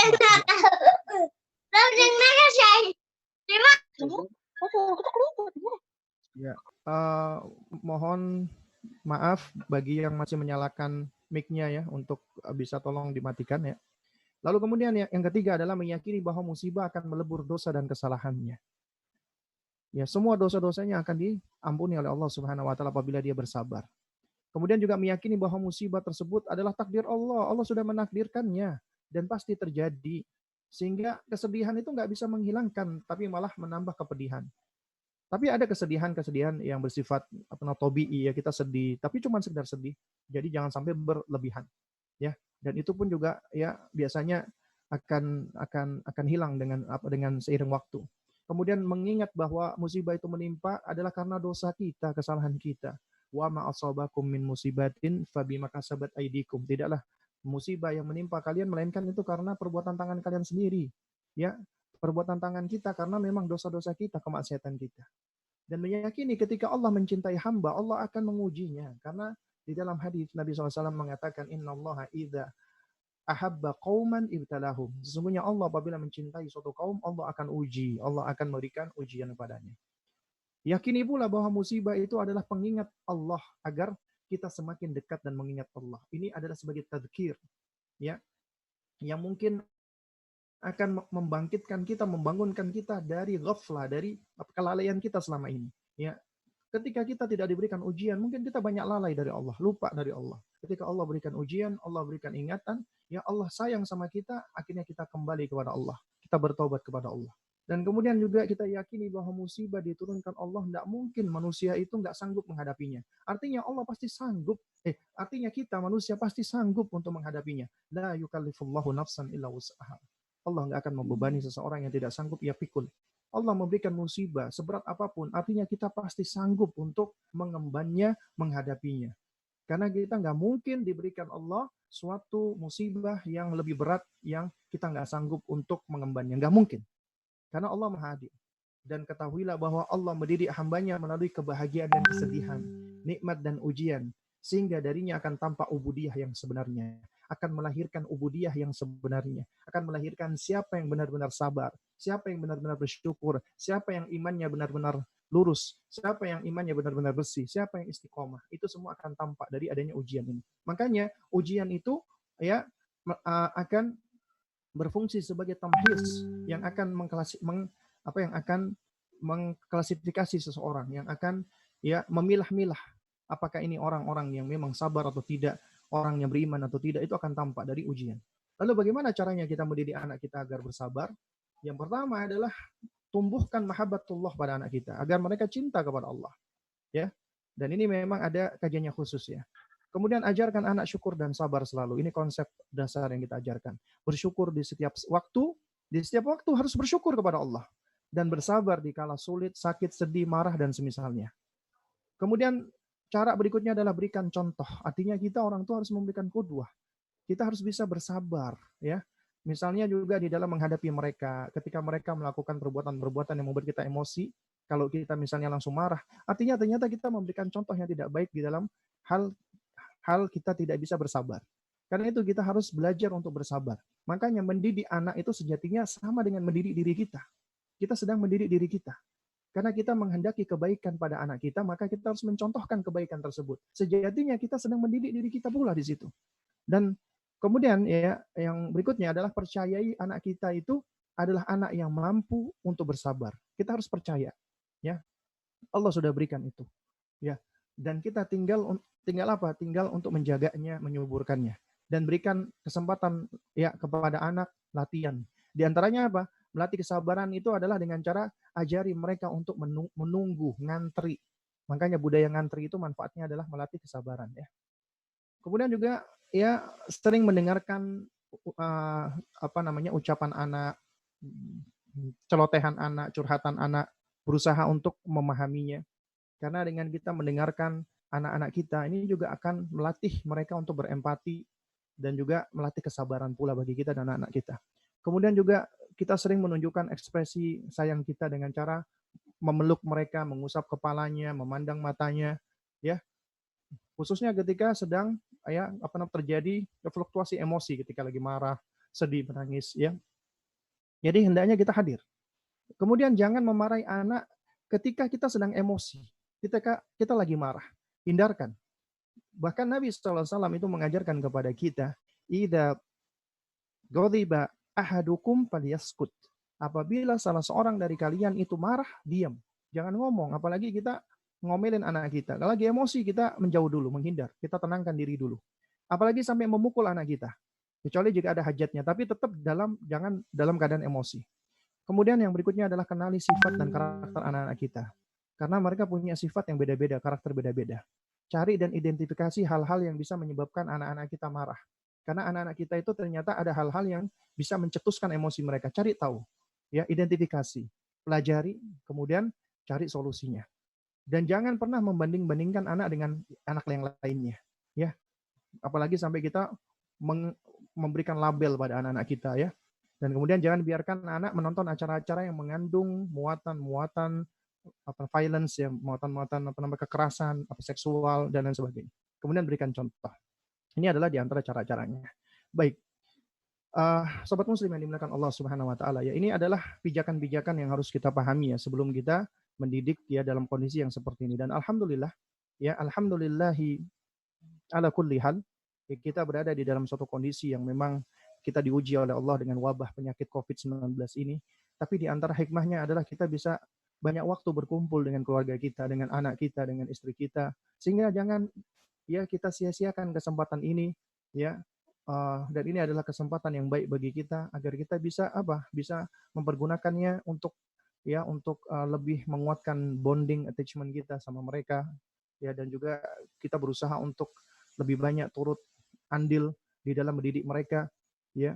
Dan akhirnya dengan anak-anak pun belajar di rumah saat ini, ya, akhirnya kita pun tahu ya betapa beratnya tugasnya seorang guru, ya.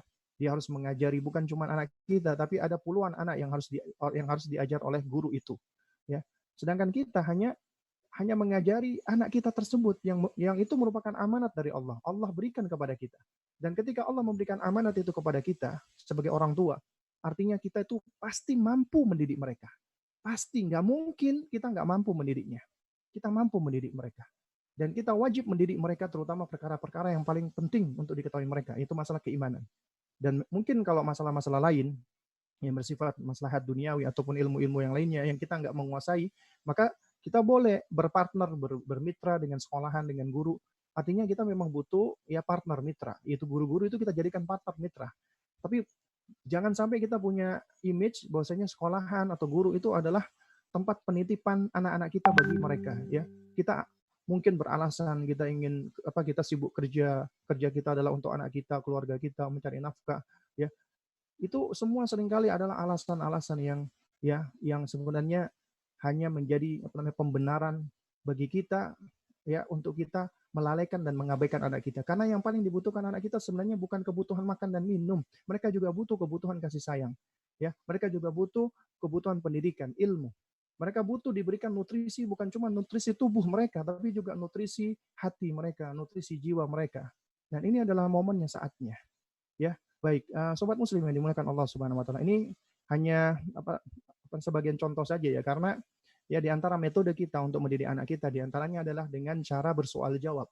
Karena metode bertanya jawab ini adalah metode yang sangat efektif ya. Dan ini adalah metode yang diajarkan Allah di dalam Al-Qur'an, metode yang diajarkan Rasulullah di dalam hadis Nabi dan dipraktikkan oleh para ulama ya. Nah, kalau misalnya dan ini ya, mesti anak-anak mungkin akan bertanya, "Umi, kenapa kok sekolah libur ya? Kenapa kita kok nggak masuk sekolah?" Ya. Kemudian dia pasti mendengarkan tentang adanya corona. Dia pasti bertanya, "Apa itu corona?" Maka kita sebagai orang tua harus menjelaskan ya.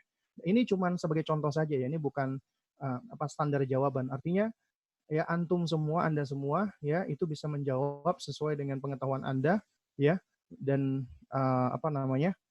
sesuai dengan fakta ya ataupun ilmu Anda ya karena ini tentang masalah apa itu corona ya itu bisa kita pelajari ya kita bisa cari tahu dan kita sampaikan dengan bahasa yang mudah dipahami anak-anak kita. Ini contoh saja yaitu misalnya ditanya Umi apa itu corona? Ya kita katakan corona itu adalah salah satu jenis virus. Apa itu virus? Virus itu adalah makhluk. Dikatakan makhluk itu di sini maksudnya adalah ciptaan Allah. Makhluk itu ciptaan. Khalik itu pencipta, makhluk yang diciptakan. Artinya semua selain Allah itu adalah makhluk. Matahari itu makhluk, ya bumi itu makhluk, langit itu makhluk, gunung itu makhluk, semuanya makhluk, ya. Termasuk virus. Virus itu makhluk ciptaan Allah, tapi ukurannya sangat kecil, nggak bisa dilihat mata. Nah ini kita bisa balikkan tadi ke konsep dasar tadi ya. Tentang apa? Tentang bahwasanya ternyata ya ada sesuatu yang nggak bisa kita lihat, nggak bisa kita indra, tapi sesuatu itu ada sebenarnya, ya. Kita nggak bisa mungkin melihatnya, tapi ya keberadaannya itu memang sesuatu hal yang tidak bisa pungkiri. Nah ini di antara salah satu pelajaran tentang masalah keimanan tadi yang sudah kita bahas ya. Yang sangat kecil nggak bisa kita lihat dengan mata telanjang, ya. Dan virus itu berasal dari bahasa Latin, artinya racun. Kenapa? Karena ketika virus itu masuk ke sel kita, tubuh manusia itu punya sel, kemudian dia menginfeksi tubuh manusia ataupun hewan, tumbuhan, maka dia akan menyebabkan terjadinya racun atau penyakit-penyakit. Jadi virus ini adalah ya makhluk Allah yang paling kecil yang apabila menempel pada manusia, masuk ke tubuh manusia ataupun hewan, tumbuhan, bisa menyebabkan penyakit. Nah, di sini kita ajarkan bahwa ternyata ada makhluk ciptaan Allah yang kasat mata dan tidak kasat mata. Ada yang bisa dilihat dan ada yang nggak bisa dilihat. Nah, di antara yang tidak kasat mata itu misalnya udara ya. Seperti misalnya kita ajarkan kepada anak kita, ya nak, kamu sekarang bisa hidup, ya kamu bisa bernafas, itu ada udara, ada oksigen ya. Lalu Mi, bagaimana oksigen itu? Oksigen itu ya itu adalah udara ya. Jadi ya, kita nggak bisa melihatnya, kita nggak bisa mendengarnya, kita nggak bisa menciumnya, tapi udara itu ada di situ. Juga sama listrik misalnya. Sekarang ini ada listrik di zaman ini lampu bisa bisa terang, ada kemudian alat elektronik bisa nyala karena ada listrik. Meskipun kita nggak bisa mengindra bagaimana listrik tersebut, tapi itu ada. Demikian pula dengan virus, bakteri, fungi, itu disebut dengan mikroorganisme. Ini adalah suatu hal yang baik sudah kita ajarkan dari mereka semenjak kecil. Dan ini adalah usia fase di mana mereka ya, apalagi usia di bawah 7 tahun, itu usia yang menurut para peneliti, mereka metode berpikirnya adalah metode berpikiran konkret ya. Konkret. Jadi kemampuan mereka berpikiran abstrak itu masih belum kuat. Nah, tapi ternyata tetap ya karakter mereka itu memiliki yang namanya at-tafkir al-khayali ya. Yaitu mereka memiliki kemampuan untuk berpikir imajinatif ya. Berpikir yang imajinatif. Nah, karena itu ini usia yang sangat baik untuk mengajarkan keimanan kepada mereka, ya, untuk mengajarkan masalah keimanan. Nah, ini adalah pemahaman dasar ya buat kita ya, buat orang tua ya. Mungkin ada di antara kita yang belum tahu ya, tapi ini singkat saja ya karena waktu ya. Apa itu tauhid rububiyah? Ya, tauhid rububiyah itu adalah apa? Adalah mentauhidkan Allah, menunggalkan Allah. Dikatakan di sini adalah ifradullah ta'ala fi af'alil khaliq. Kita menunggalkan Allah Subhanahu wa taala di dalam perbuatan sang pencipta, yaitu Allah. itu ay fil khalqi wal mulki wat tadbir. Yaitu kita menunggalkan Allah di dalam hal penciptaan. Allah yang menciptakan, kemudian di dalam al-mulki Allah yang menguasai, Allah yang memiliki, dan di dalam at-tadbir Allah yang mengatur alam semesta. Makanya tauhid rububiyah itu menetapkan Allah itu yang menciptakan, yang memberikan rezeki, mengatur alam semesta, menghidupkan, mematikan, memuliakan, menghinakan, menggerakkan planet-planet, dan semuanya itu adalah Allah Subhanahu wa taala. Dan ini adalah ya momen kita mengajarkan kepada mereka. Tauhid rububiyah ini diajarkan melalui apa? Ayat-ayat Allah yang al-mandzura al-mar'iyat. Ayat-ayat Allah yang bisa disaksikan secara visual. Ya, juga termasuk yang tidak bisa disaksikan secara visual seperti bakteri tadi, ya, ataupun virus tadi. Tapi ternyata keberadaannya ada, wujudnya ada, dampaknya ada, ya. Nah, ini poin penting, ajarkan kepada anak-anak kita, Allah Al-Khaliq, Allah pencipta kita, nak. Allah menciptakan semuanya, Allah ciptakan kamu, Allah ciptakan Abi, Umi, manusia, hewan, tumbuhan, langit, bumi, matahari, semuanya Allah ciptakan. Ya, termasuk yang nggak bisa kita lihat, jin, malaikat, ya, semuanya Allah ciptakan. Ya, Allah adalah Khalik, Allah pencipta. Yang menciptakan semuanya ini adalah Allah. Allah itu maha berkuasa, Allah maha pencipta. Karena Allah yang menciptakan, Allah yang memiliki Al-Malik. Allah yang menguasai dan memiliki semua makhluk ciptaannya. Karena Allah menciptakan, Allah yang menguasainya, Allah yang memilikinya. Semuanya berada di bawah kekuasaan Allah. Termasuk virus corona itu berada di bawah kekuasaan Allah. Tunduk kepada Allah. Artinya yang bisa menghilangkan, menghancurkan virus corona adalah Allah. Allah adalah Al-Mudabbir. Artinya Allah yang mengatur semua urusan hambanya, makhluknya. Allah yang mengatur rezeki kita, hidup mati kita, sembuh kita, sakit kita, bahaya ataupun tidak, itu semua sudah diatur oleh Allah sesuai dengan keadilan dan kebijaksanaan Allah. Ini kita ajarkan, ya. Lalu kalau ditanya, Umi, kenapa Allah menciptakan virus corona, ya? Nah, ini dasar bagi orang tua, ya. Jadi anak-anak bertanya, kenapa Allah menciptakan ini, kenapa Allah menciptakan itu? Ini adalah sesuatu yang kita maklumi, ya. Karena ini adalah termasuk fase belajarnya mereka dan kita harus bisa menjawabnya. Namun bagi orang-orang yang beriman, yang orang-orang yang sudah dewasa, maka tidak beradab menanyakan kenapa Allah menciptakan ini dan itu. Tapi kalau dalam rangka mencari hikmah, boleh. Tapi untuk mempertanyakan, itu nggak boleh. Makanya Al-Imam Ibnu Qutaybah rahimahullah, ketika membahas tentang bab takdir, beliau mengatakan bahwasanya ya, pernyataan yang adil mengenai takdir adalah, ketahuilah Allah itu maha adil. Tidak layak bagi kita bertanya mengapa Allah menciptakan. Bagaimana dia menakdirkan. Kenapa Allah memberi ini tapi mencegah itu. Ya, maka ketahuilah, kata beliau, tidak ada sesuatu pun yang keluar dari kekuasaan Allah. Semua apa yang ada di dalam kerajaannya, baik di langit dan bumi, adalah sesuai dengan kehendak Allah. Jika dia memberi, maka itu karunia-Nya. Jika dia mencegah atau tidak memberi, maka itu adalah keadilan Allah.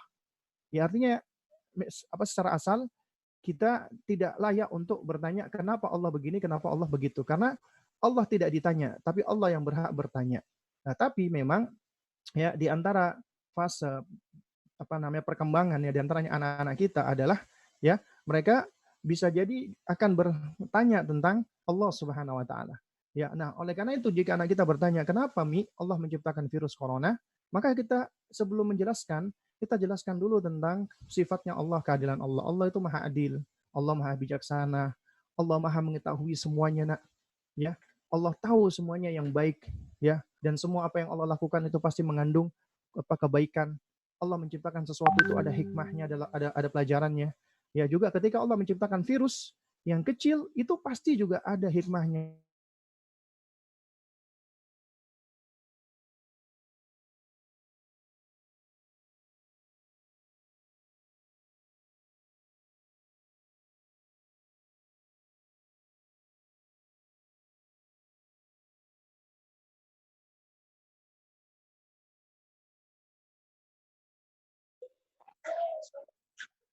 Yang bersyukur dan siapa yang bersabar, ya.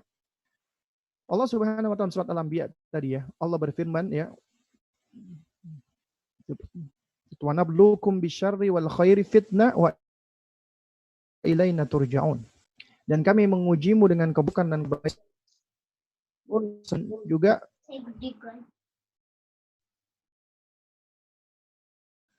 ini adalah sebagai ujian, nak, bagi kita, nak. Allah memberikan ujian bagi kita untuk melihat Ya, siapa di antara kita itu yang masih bersyukur kepada Allah dan yang bersabar dengan Allah. Lalu kemudian juga apa? Juga untuk membersihkan diri kita, hati kita dan melepaskan diri kita dari kesombongan. Bayangkan, makhluk yang kecil yang nggak tampak itu ternyata bisa menggoncang dunia, bisa membuat manusia takut ya. Nah, padahal yang seharusnya lebih virus corona tersebut. Tapi ternyata banyak manusia lebih takut kepada virus corona, padahal Allah yang menciptakan virus corona itu. Padahal dia makhluk kecil yang nggak tampak, ya, ya. Lalu kemudian juga ya kita semakin meyakini akan kebesaran Allah dan keagungan Allah Subhanahu wa taala. Ternyata ketika Allah menciptakan sesuatu ya, termasuk virus corona ini ya, itu mengandung kebesaran Allah Subhanahu wa taala dunia.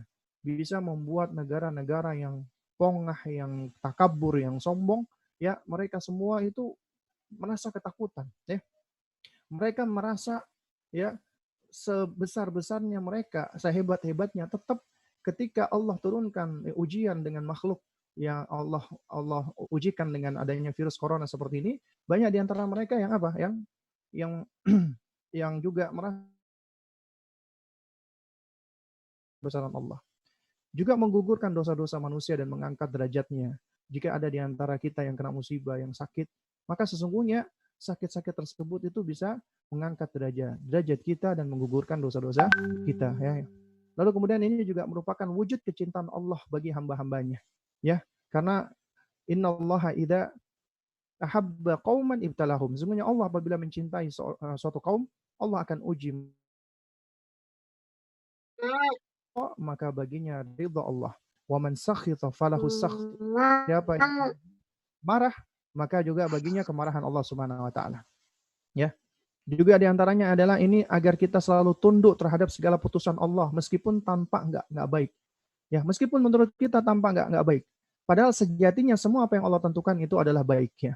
Dan oleh karena itu semua keputusan Allah kita tunduk, kita patuh, kita ya merendahkan diri kita di hadapan Allah. Karena Allah mengatakan fa'asa an takrahu syai'an wa yaj'alallahu fihi khairan katsira.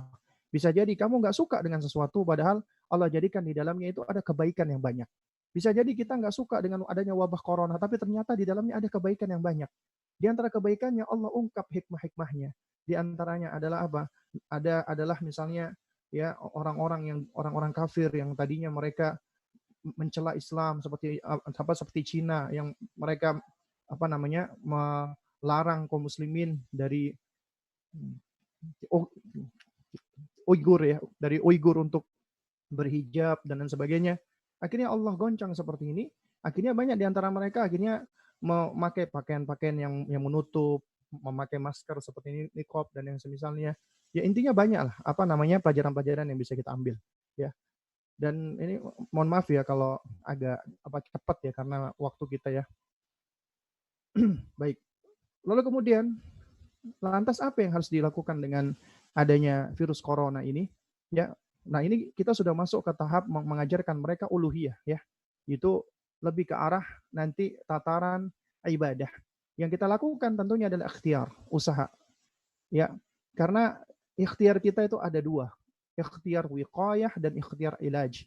Ikhtiar preventif dan ikhtiar namanya pengobatan. Artinya sebelum kita itu mengobati, maka dahulukan untuk preventif, mencegah terlebih dahulu. Makanya al-wiqayah muqaddamun minal ilaj. Mencegah itu lebih didahulukan daripada kita mengobati. Karena itu, ini adalah bagian dari konsep Islam. Ikhtiar. Kita harus berusaha untuk mencegah diri kita agar tidak terkena dari penyakit ini, dari COVID-19.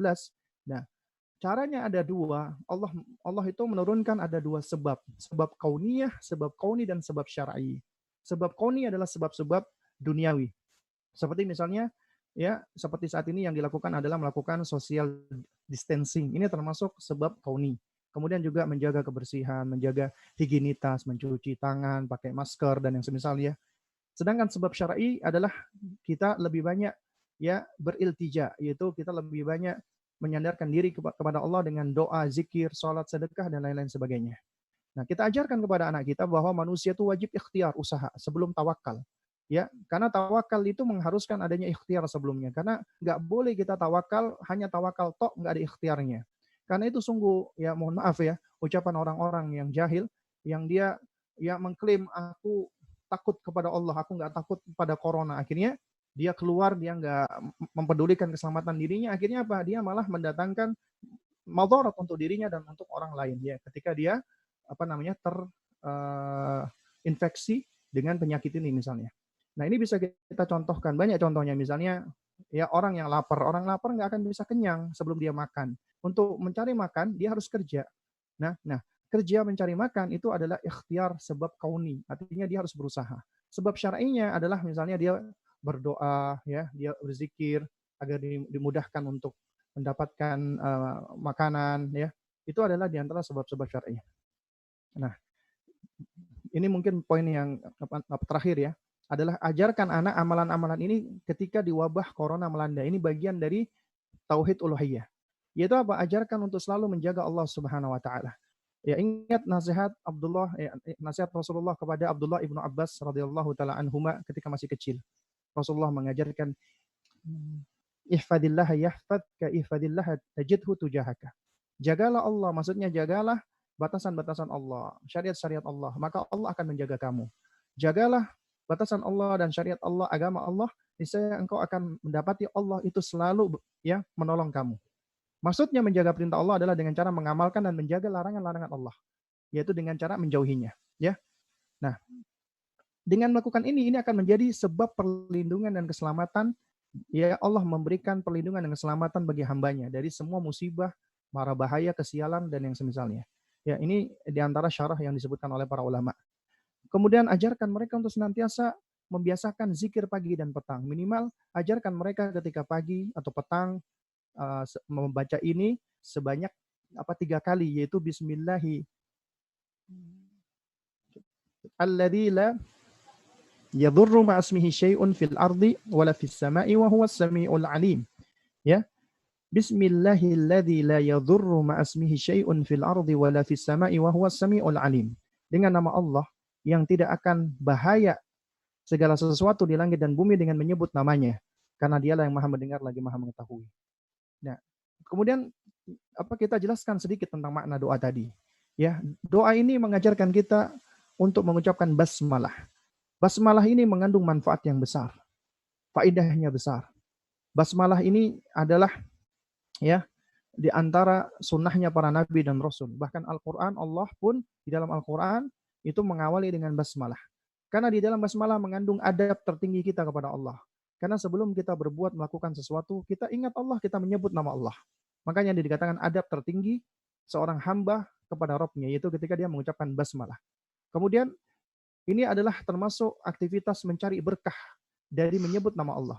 Dia ingin mencari keberkahan. Kemudian juga memohon pertolongan dan perlindungan ya dengan nama Allah Subhanahu wa taala, yaitu dengan menyebut nama Allah dia ingin meminta perlindungan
Al-Baqarah pada Satain dan surat Al-Ikhlas. Ya. Karena kata Nabi, "Kul huwallahu ahad wal muawwidzatain hina tumsi wa tusbih thalatha marrat takfika min kulli syai." Ya, bacalah kul huwallahu ahad Al-Ikhlas dan muawwidzatain yaitu Al-Falaq dan An-Nas di sore dan pagi hari, niscaya engkau akan aman dari segala sesuatu. Di sini juga kita ajarkan agar anak-anak kita untuk biasa berlatih, membiasakan diri dan juga memahami pentingnya untuk bertawudz, memohon perlindungan kepada Allah. Karena hanya Allah yang bisa melindungi kita, menolong kita. Ya, yang bisa menolong kita, melindungi kita, memelihara kita cuma Allah. Itu harus kita ajarkan kepada mereka. Dan ajarkan pula keutamaan surat ini, Al-Ikhlas, Al-Falaq, dan An-Nas. Agar mereka senantiasa ya membiasakan membaca surat ini di waktu pagi dan sore. Dan apabila Nabi menjelaskan, mengatakan ya ayat-ayat seperti ini itu akan menyebabkan kita aman, selamat, maka kita wajib imani, kita wajib yakini. Ini termasuk sebab syar'i. Sebab syar'i itu seringkali lebih utama daripada sebab kauni, ya. Dan ini adalah ya hal yang harus kita camkan ya di dalam diri kita dan juga di dalam anak-anak kita. Juga ketika keluar rumah, ajarkan mereka untuk membaca doa Bismillahi tawakkaltu 'ala Allah la haula wala quwata illa billah. Ya ajarkan ini. Karena kenapa?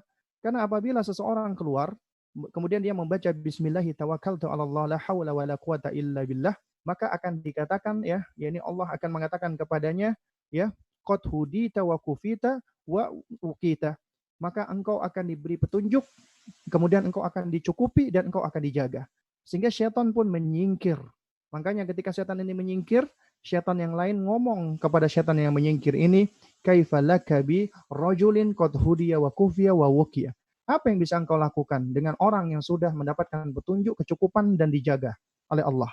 Artinya kita sudah terjaga apabila kita membaca doa ini. Di antara makna doa ini adalah ya tadi yaitu diawali dengan basmalah, bismillah. Ternyata basmalah itu faedahnya sangat besar, sangat banyak, ya. Lalu kemudian ajarkan tentang keutamaan bertawakal, karena dikatakan setelah kita mengucapkan bismillah dengan nama Allah, aku bertawakal kepada Allah. Aku menyandarkan diriku kepada Allah. Artinya tawakal adalah menyandarkan hati kita hanya kepada Allah. Allah yang bisa memberikan semua kebaikan. Allah yang bisa menghilangkan semua keburukan. Allah yang bisa memberi dan mencegah dari segala sesuatu. Dan tawakal itu akan membuahkan ketenangan, ketentraman, kedamaian, hilangnya rasa takut, khawatir, dan gelisah. Dan tawakal itu ia tidak menafikan adanya ikhtiar atau usaha. Lalu kemudian juga ternyata di dalam doa ini mengandung ya namanya hauqalah ya. Yang namanya hauqalah itu adalah ucapan la haula wala quwata illa billah. Dan datang dalam sejumlah hadis ya kata la haula wala quwata illa billah ini adalah harta karunia surga, simpanan surga. Dan baqiyatus shalihat, amal saleh yang senantiasa terus langgeng abadi dan penghapus dosa. Ya. Dan ini mungkin bagian yang terakhir ya dari asma wa sifat, dan mohon maaf ya ini sebenarnya memang slide-nya belum selesai ya. Jadi saya hanya memberikan 2 hal di sini dari asma wa sifat. Dari silakan antum ya para orang tua mungkin bisa mengambil faidah dari nama-nama Allah dan sifat-sifat Allah yang lainnya ya, khususnya di dalam kondisi ketika banyak wabah ini. Ajarkan Allah adalah asy-syafi. Allah adalah yang maha menyembuhkan. Allah adalah yang menyembuhkan segala bentuk penyakit, Allah yang menyembuhkan. Karena Nabi mengatakan, ma anzalallahu da'an illa anzalalahu syifaan. Allah tidaklah menurunkan penyakit kecuali Allah menurunkan obatnya atau yang bisa menyembuhkannya. Dan yang bisa menyembuhkan adalah Allah Subhanahu wa taala. Makanya doanya, ucapannya Nabi Ibrahim alaihissalam mengatakan, wa idza maridtu fahuwa yashfin. Apabila aku sakit, Allah yang menyembuhkan aku. Bukan siapa? Gak ada makhluk yang bisa menyembuhkan kita. Mengobati mungkin banyak, tapi yang bisa menyembuhkan hanya satu, Allah Subhanahu wa taala. Ini harus kita ajarkan kepada anak-anak kita. Penyembuh satu-satunya adalah Allah, mutlak absolut. Yang lain mungkin cuma berusaha untuk mengobati, tapi penyembuh hanya Allah Subhanahu wa taala. Tidak ada yang bisa menyembuhkan semua bentuk penyakit kecuali Allah Subhanahu wa taala. Juga di dalam hadis yang menetapkan nama Asy-Syafi bagi Allah adalah hadis dari Ibunda Aisyah radhiyallahu taala anha, bahwa Rasulullah itu selalu membaca doa perlindungan kepada salah seorang anggota keluarga beliau dengan mengusapkan tangan kanan beliau dan lalu membacakan doa Allahumma Rabban nasi adhibil ba's ya. Allahumma ya Allah ya Rabb Rabbnya manusia, adhibil ba's, yaitu hilangkanlah penyakit ini, ya. Ashfihi wa anta syafi, ya. Sembuhkanlah dia karena engkau adalah asyafi, engkau adalah yang maha penyembuh. La syifaa'a illa syifa'uka. Tidak ada kesembuhan kecuali kesembuhan darimu, syifaan la yughadir saqama. Kesembuhan yang tidak meninggalkan penyakit yang lainnya. Jadi kita ajarkan agar anak kita tenang, diri kita pun juga tenang. Kita meyakini Allah maha penyembuh. Gak ada yang bisa mengangkat penyakit kita kecuali Allah Subhanahu wa taala. Demikian pula banyak doa-doa, itu senantiasa doa memohon perlindungan, itu selalu dikaitkan dengan As-Sami'ul Alim, ya. Jadi As-Sami'ul Alim, yang maha mendengar lagi maha mengetahui. Ingatlah di dalam surat Al-Baqarah, contohnya 127, ketika Allah menceritakan Nabi Ibrahim alaihissalam, ya, wa id yarfa'u Ibrahimu, ya, al-qawaida minal baiti wa Ismailu, ya. Dan ingatlah ketika Nabi Ibrahim meninggikan dasar-dasar Baitullah bersama Ismail, ini menunjukkan hubungan, ya, yang baik antara bapak sama anaknya, ya, hubungan yang sangat indah, ya, antara Ismail dan Ibrahim, ya, alaihi wassalam, yaitu apa? Ketika membangun pondasi Ka'bah, ternyata mereka berdua saling bekerja sama. Kemudian mereka berdoa, Rabbana taqabbal minna innaka antas samiul alim. Ya Allah, ya, terimalah dari kami amalan kami ini, sesungguhnya engkau adalah as-sami, yang maha mendengar, al-alim, yang maha mengetahui. Jadi ternyata di antara adab kita ketika kita berdoa meminta kepada Allah, minta apapun, ya, kita menyebutkan nama-nama Allah, sifat-sifat Allah Subhanahu wa taala yang mulia, yang sempurna. Kita ucapkan as-sami'ul alim. Ya, juga demikian dalam surat Fussilat ayat 36, ya, ketika Allah Subhanahu wa taala berfirman, ya, wa imma, itu apa namanya?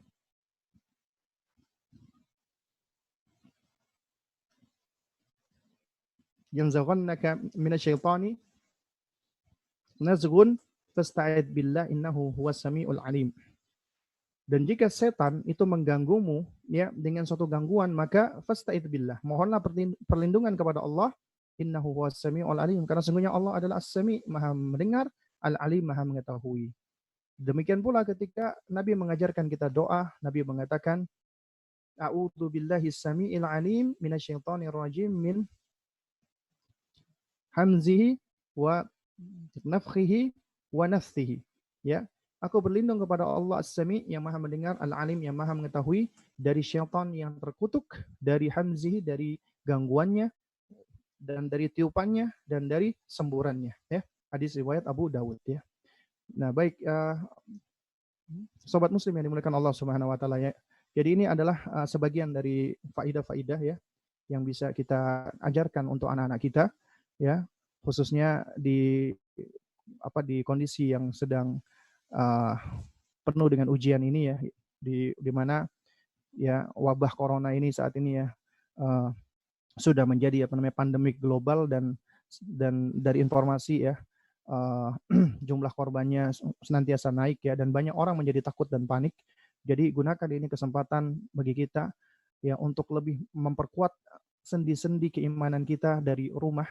Kita banyak beribadah kepada Allah, salat berjamaah dengan anak istri kita, ya, dan juga kita banyak membersamai mereka, mendidik mereka, ya, dan menguatkan sendi-sendi akidah dan keimanan mereka.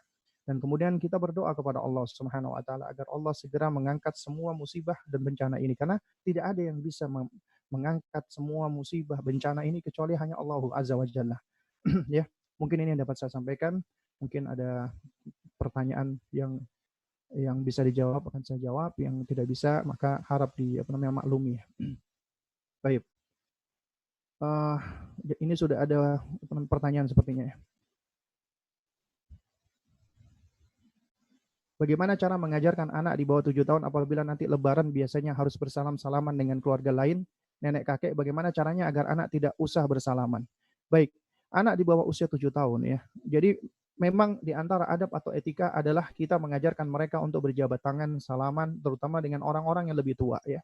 Nah, nanti, ya, jika Allah Subhanahu wa taala, dan mudah-mudahan Allah Subhanahu wa taala sudah mengangkat penyakit ini, ya, mudah-mudahan Allah Azza wa Jalla, kita memohon kepada Allah ketika nanti lebaran, ketika nanti Id, penyakit ini sudah Allah angkat, ya.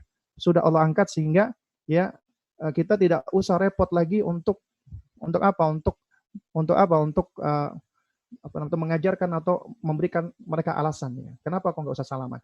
Tapi ya di momen seperti ini kita sebenarnya bisa memberikan alasan kepada mereka. Kenapa Abi Umi saat ini aku nggak usah salaman?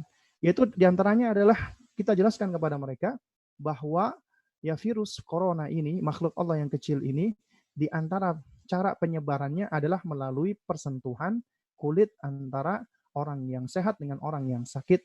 Sedangkan Nabi SAW itu menasihatkan untuk memisahkan antara ya al-mumrid, orang-orang yang sakit, dengan yang al-musih, dengan yang sehat. Ya, itu Nabi perintahkan untuk dipisah antara yang sakit dengan yang sehat. Nah, oleh karena itu di antara bentuk penyebaran dari virus corona itu ketika ada persentuhan, makanya kita jelaskan kepada mereka ya, nah ini dikarenakan dalam kondisi ya saat ini lagi mewabah penyakit namanya COVID-19 yang disebabkan oleh virus corona. Virus corona ini berpindahnya itu melalui diantaranya dari persentuhan, kita berjabat tangan, habis berjabat tangan kita megang wajah, kita megang mulut, akhirnya virus itu masuk ke dalam tubuh kita, akhirnya kita bisa sakit.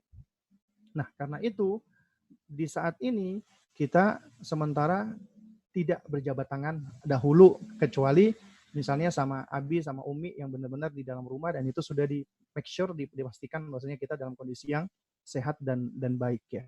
Dan adapun untuk orang-orang lain maka sementara ini kita tidak usah berjabat tangan terlebih dahulu ya. Ya. Baik. Kemudian pertanyaan berikutnya belum ada ya. Silakan bagi yang ingin bertanya langsung bisa open mic dan raise hand ya. Sebelum kita akhiri kajian kita ini di sore hari ini ya. Sebelum masuk waktu maghrib. Assalamualaikum Ustaz. Ya, waalaikumsalam warahmatullahi wabarakatuh. Iya, ingin tanya Ustaz, tadi Ustaz sampaikan mengenai kita harus memperhatikan juga kesehatan fisik anak, spiritual anak dan mental anak gitu ya. Nah, sementara Betul. di dalam situasi seperti ini kan memang kita disuruh untuk social distancing dan lebih banyak tinggal di rumah. Nah, sementara kalau kita punya anak remaja itu kan energinya itu besar gitu ya Ustaz ya. Jadi selalu ingin beraktivitas di luar gitu. Nah, itu ada saran nggak Ustaz bagaimana sebaiknya kita mengatasi menyampaikan dan menghandle hal itu, karena di rumah kami juga nggak ada TV dan penggunaan gadget juga berusaha dibatasi. Jadi sedang mencari cara gitu. Jazakallahu khairan. Baik ya, wa jazakillah khairan ya. Ini untuk anak yang usia remaja ya. Ya, baik. Iya, sebenarnya untuk anak-anak usia remaja ya, itu sesungguhnya kan kemampuan kognitifnya itu sudah lebih baik, sudah lebih sempurna ya dibandingkan anak-anak kecil ya. Dan juga sebenarnya di usia di atas 14 tahun ya, asalkan anak ini dia sudah punya pijakan-pijakan khususnya dalam masalah akidah dan agamanya, maka dia sudah boleh untuk diberikan gadget ataupun device yang mana itu semua ya pastinya juga kita monitor, kita arahkan untuk yang baik-baik. Jadi dia boleh kita berikan misalnya laptop ataupun device itu kita arahkan untuk yang aktivitas yang baik, untuk aktivitas belajar, aktivitas menuntut ilmu, aktivitas untuk bersosialisasi tapi yang positif ya, bukan yang negatif ya. Nah, itu ini di antara salah satu solusinya ya, sebab di dalam kondisi seperti ini ya, itu memang ya sekarang ini yang namanya gadget atau device ya, itu sangat penting sekali bisa kita gunakan sebagai sarana belajar untuk saat ini ya. Sarana untuk kita bisa menuntut ilmu, kita bisa bertanya jawab dengan para ustadz atau para duat yang mengadakan kajian-kajian online ya, yang mana ya meskipun mungkin di masjid-masjid itu majelis-majelis ilmu sementara ini belum bisa dilaksanakan, kita tetap wajib untuk terus belajar dan menuntut ilmu.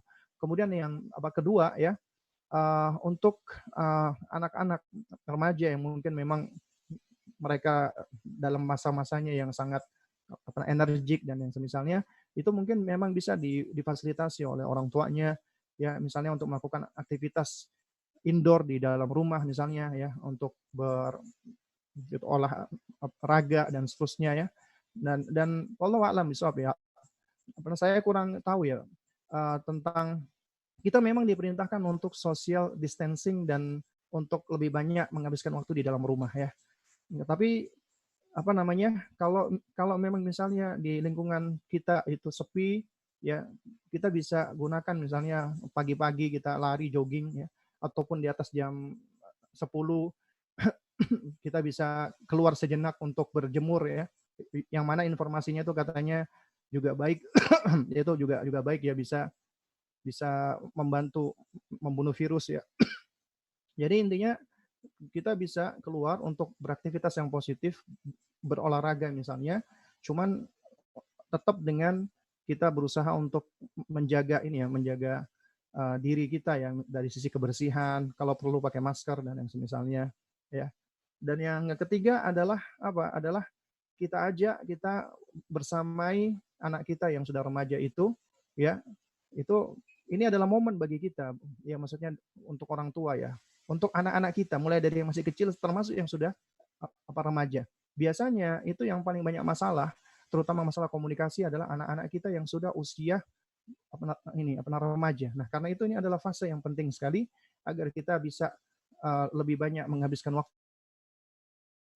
dengan mereka, kita bersamai mereka, beraktivitas bersama, bermain bersama, belajar bersama dan seterusnya. Bahkan di antara hikmah ya yang disebutkan oleh apa yang sering dikutip oleh para ulama di dalam buku-buku mereka, di dalam buku Tarbiyatul Aulad ya, itu adalah la'ib waladaka fi sab'in wa adibhu fi sab'in wa sahibhu fi sab'in. Ya, ajak bermain anakmu di usia 7 tahun, kemudian didik mereka ya di usia 7 sampai 14 tahun, kemudian jadilah sahabat. Ya, bersahabatlah dengannya di usia ketika mereka sudah usia 14 tahun ke atas ya. Artinya sudah remaja. Kita lebih banyak ya menempatkan diri kita sebagai sahabat ya, sohib ya pada anak kita, yang kita bisa membersamai mereka, kita beraktivitas bareng sama mereka ya.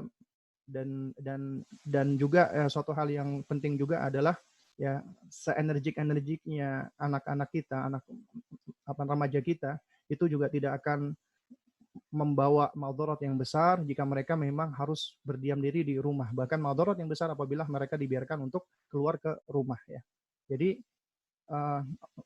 tetap siapapun ya dari kita akan tetap bisa untuk stay di rumah, dan kita bisa mencari aktivitas-aktivitas yang baik di rumah kita, entah itu dengan membaca buku ataupun dengan diskusi, dengan belajar, dengan ya termasuk belajar online dan yang semisalnya. Wallahu a'lam bishawab.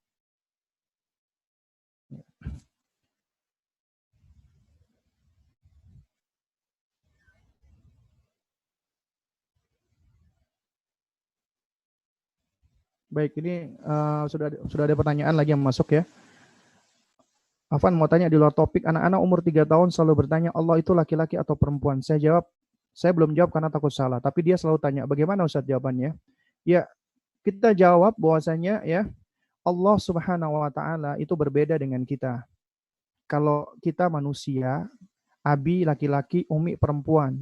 Kita manusia, makhluk yang diciptakan Allah.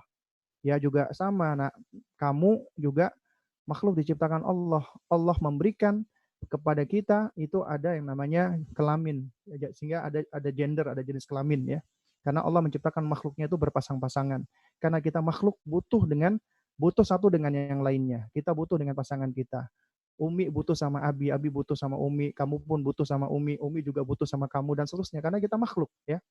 Tapi Allah Subhanahu wa taala, Allah itu adalah pencipta kita. Allah nggak butuh sama kita.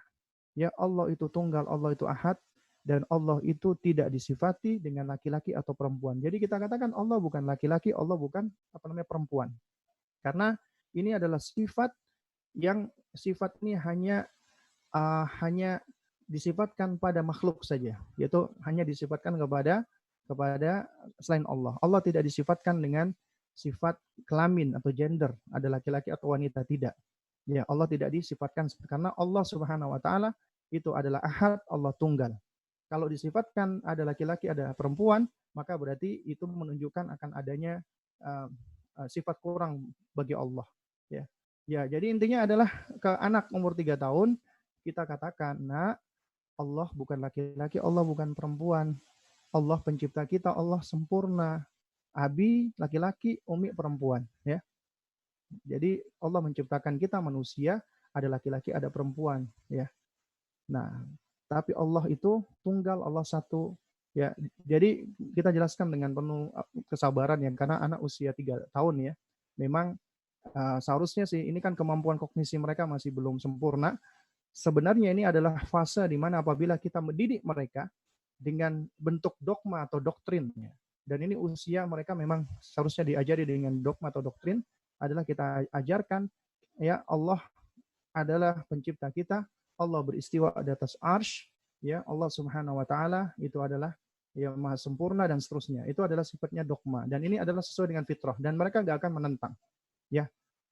Ketika kita mengajarkan, memberikan jawaban apapun kepada anak kita, dia nggak akan menentang karena usianya adalah usia masih berada di atas fitrah. Ya wallahu taala alam shawab. Ustadz, anak-anak 2 tahun masih belum paham. Harus kita jelaskan tentang corona. Ya.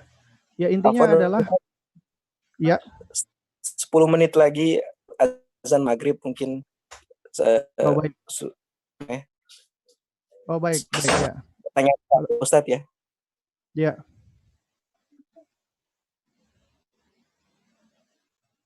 Gimana? Halo? Oh, halo. Ya baik. Afwan, 10 menit lagi azan maghrib. Jadi mungkin ini pertanyaan terakhir ya Pak Ustadz ya. Oh iya, baik baik ya, baik. Baik ini karena sebentar lagi sudah masuk waktu maghrib ya. Ada pertanyaan ya, apakah anak 2 tahun yang masih belum paham harus kita jelaskan tentang corona? Ya kalau mereka masih belum paham maka kita tidak usah menjelaskan kepada mereka.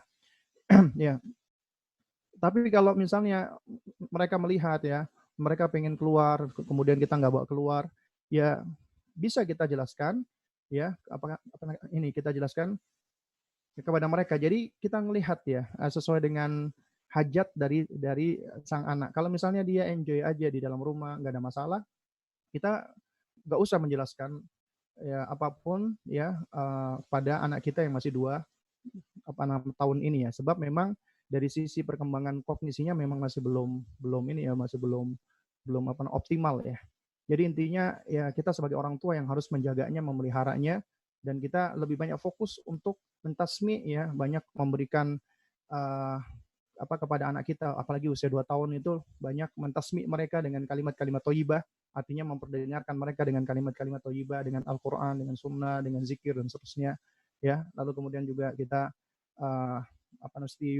stimulasi mereka ya dengan maksudnya dari perkembangan indera mereka, sensor mereka, dan semuanya kita kembalikan kepada Allah dan kita ajarkan selalu agar senantiasa hatinya terikat dengan Allah Subhanahu wa taala. Kemudian ini mungkin yang paling terakhir ya, karena ada 2 pertanyaan yang sama.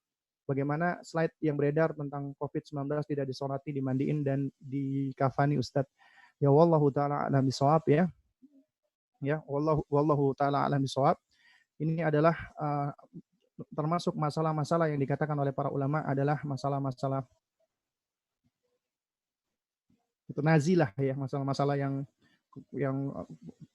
kontemporer dan juga masalah-masalah yang dalam kondisi-kondisi yang darurat ataupun mendesak ya. Juga sama beberapa waktu yang lalu ketika di Palu ya, setelah ada tsunami dan gempa bumi, banyak yang meninggal dunia, kemudian mayatnya membusuk, itu semua juga nggak bisa dikafani, nggak bisa dimandikan, sehingga akhirnya semuanya dikumpulkan jadi satu dengan alat, kemudian kuburkan. Nah jika memang ya dengan misalnya menyelenggarakan jenazah pada mayat COVID ini itu bisa memberikan madarat ya, maka otomatis ini adalah haknya ulil amri, yaitu khususnya para ulama ya, dan juga didukung oleh penguasa yang bisa menentukan hal ini.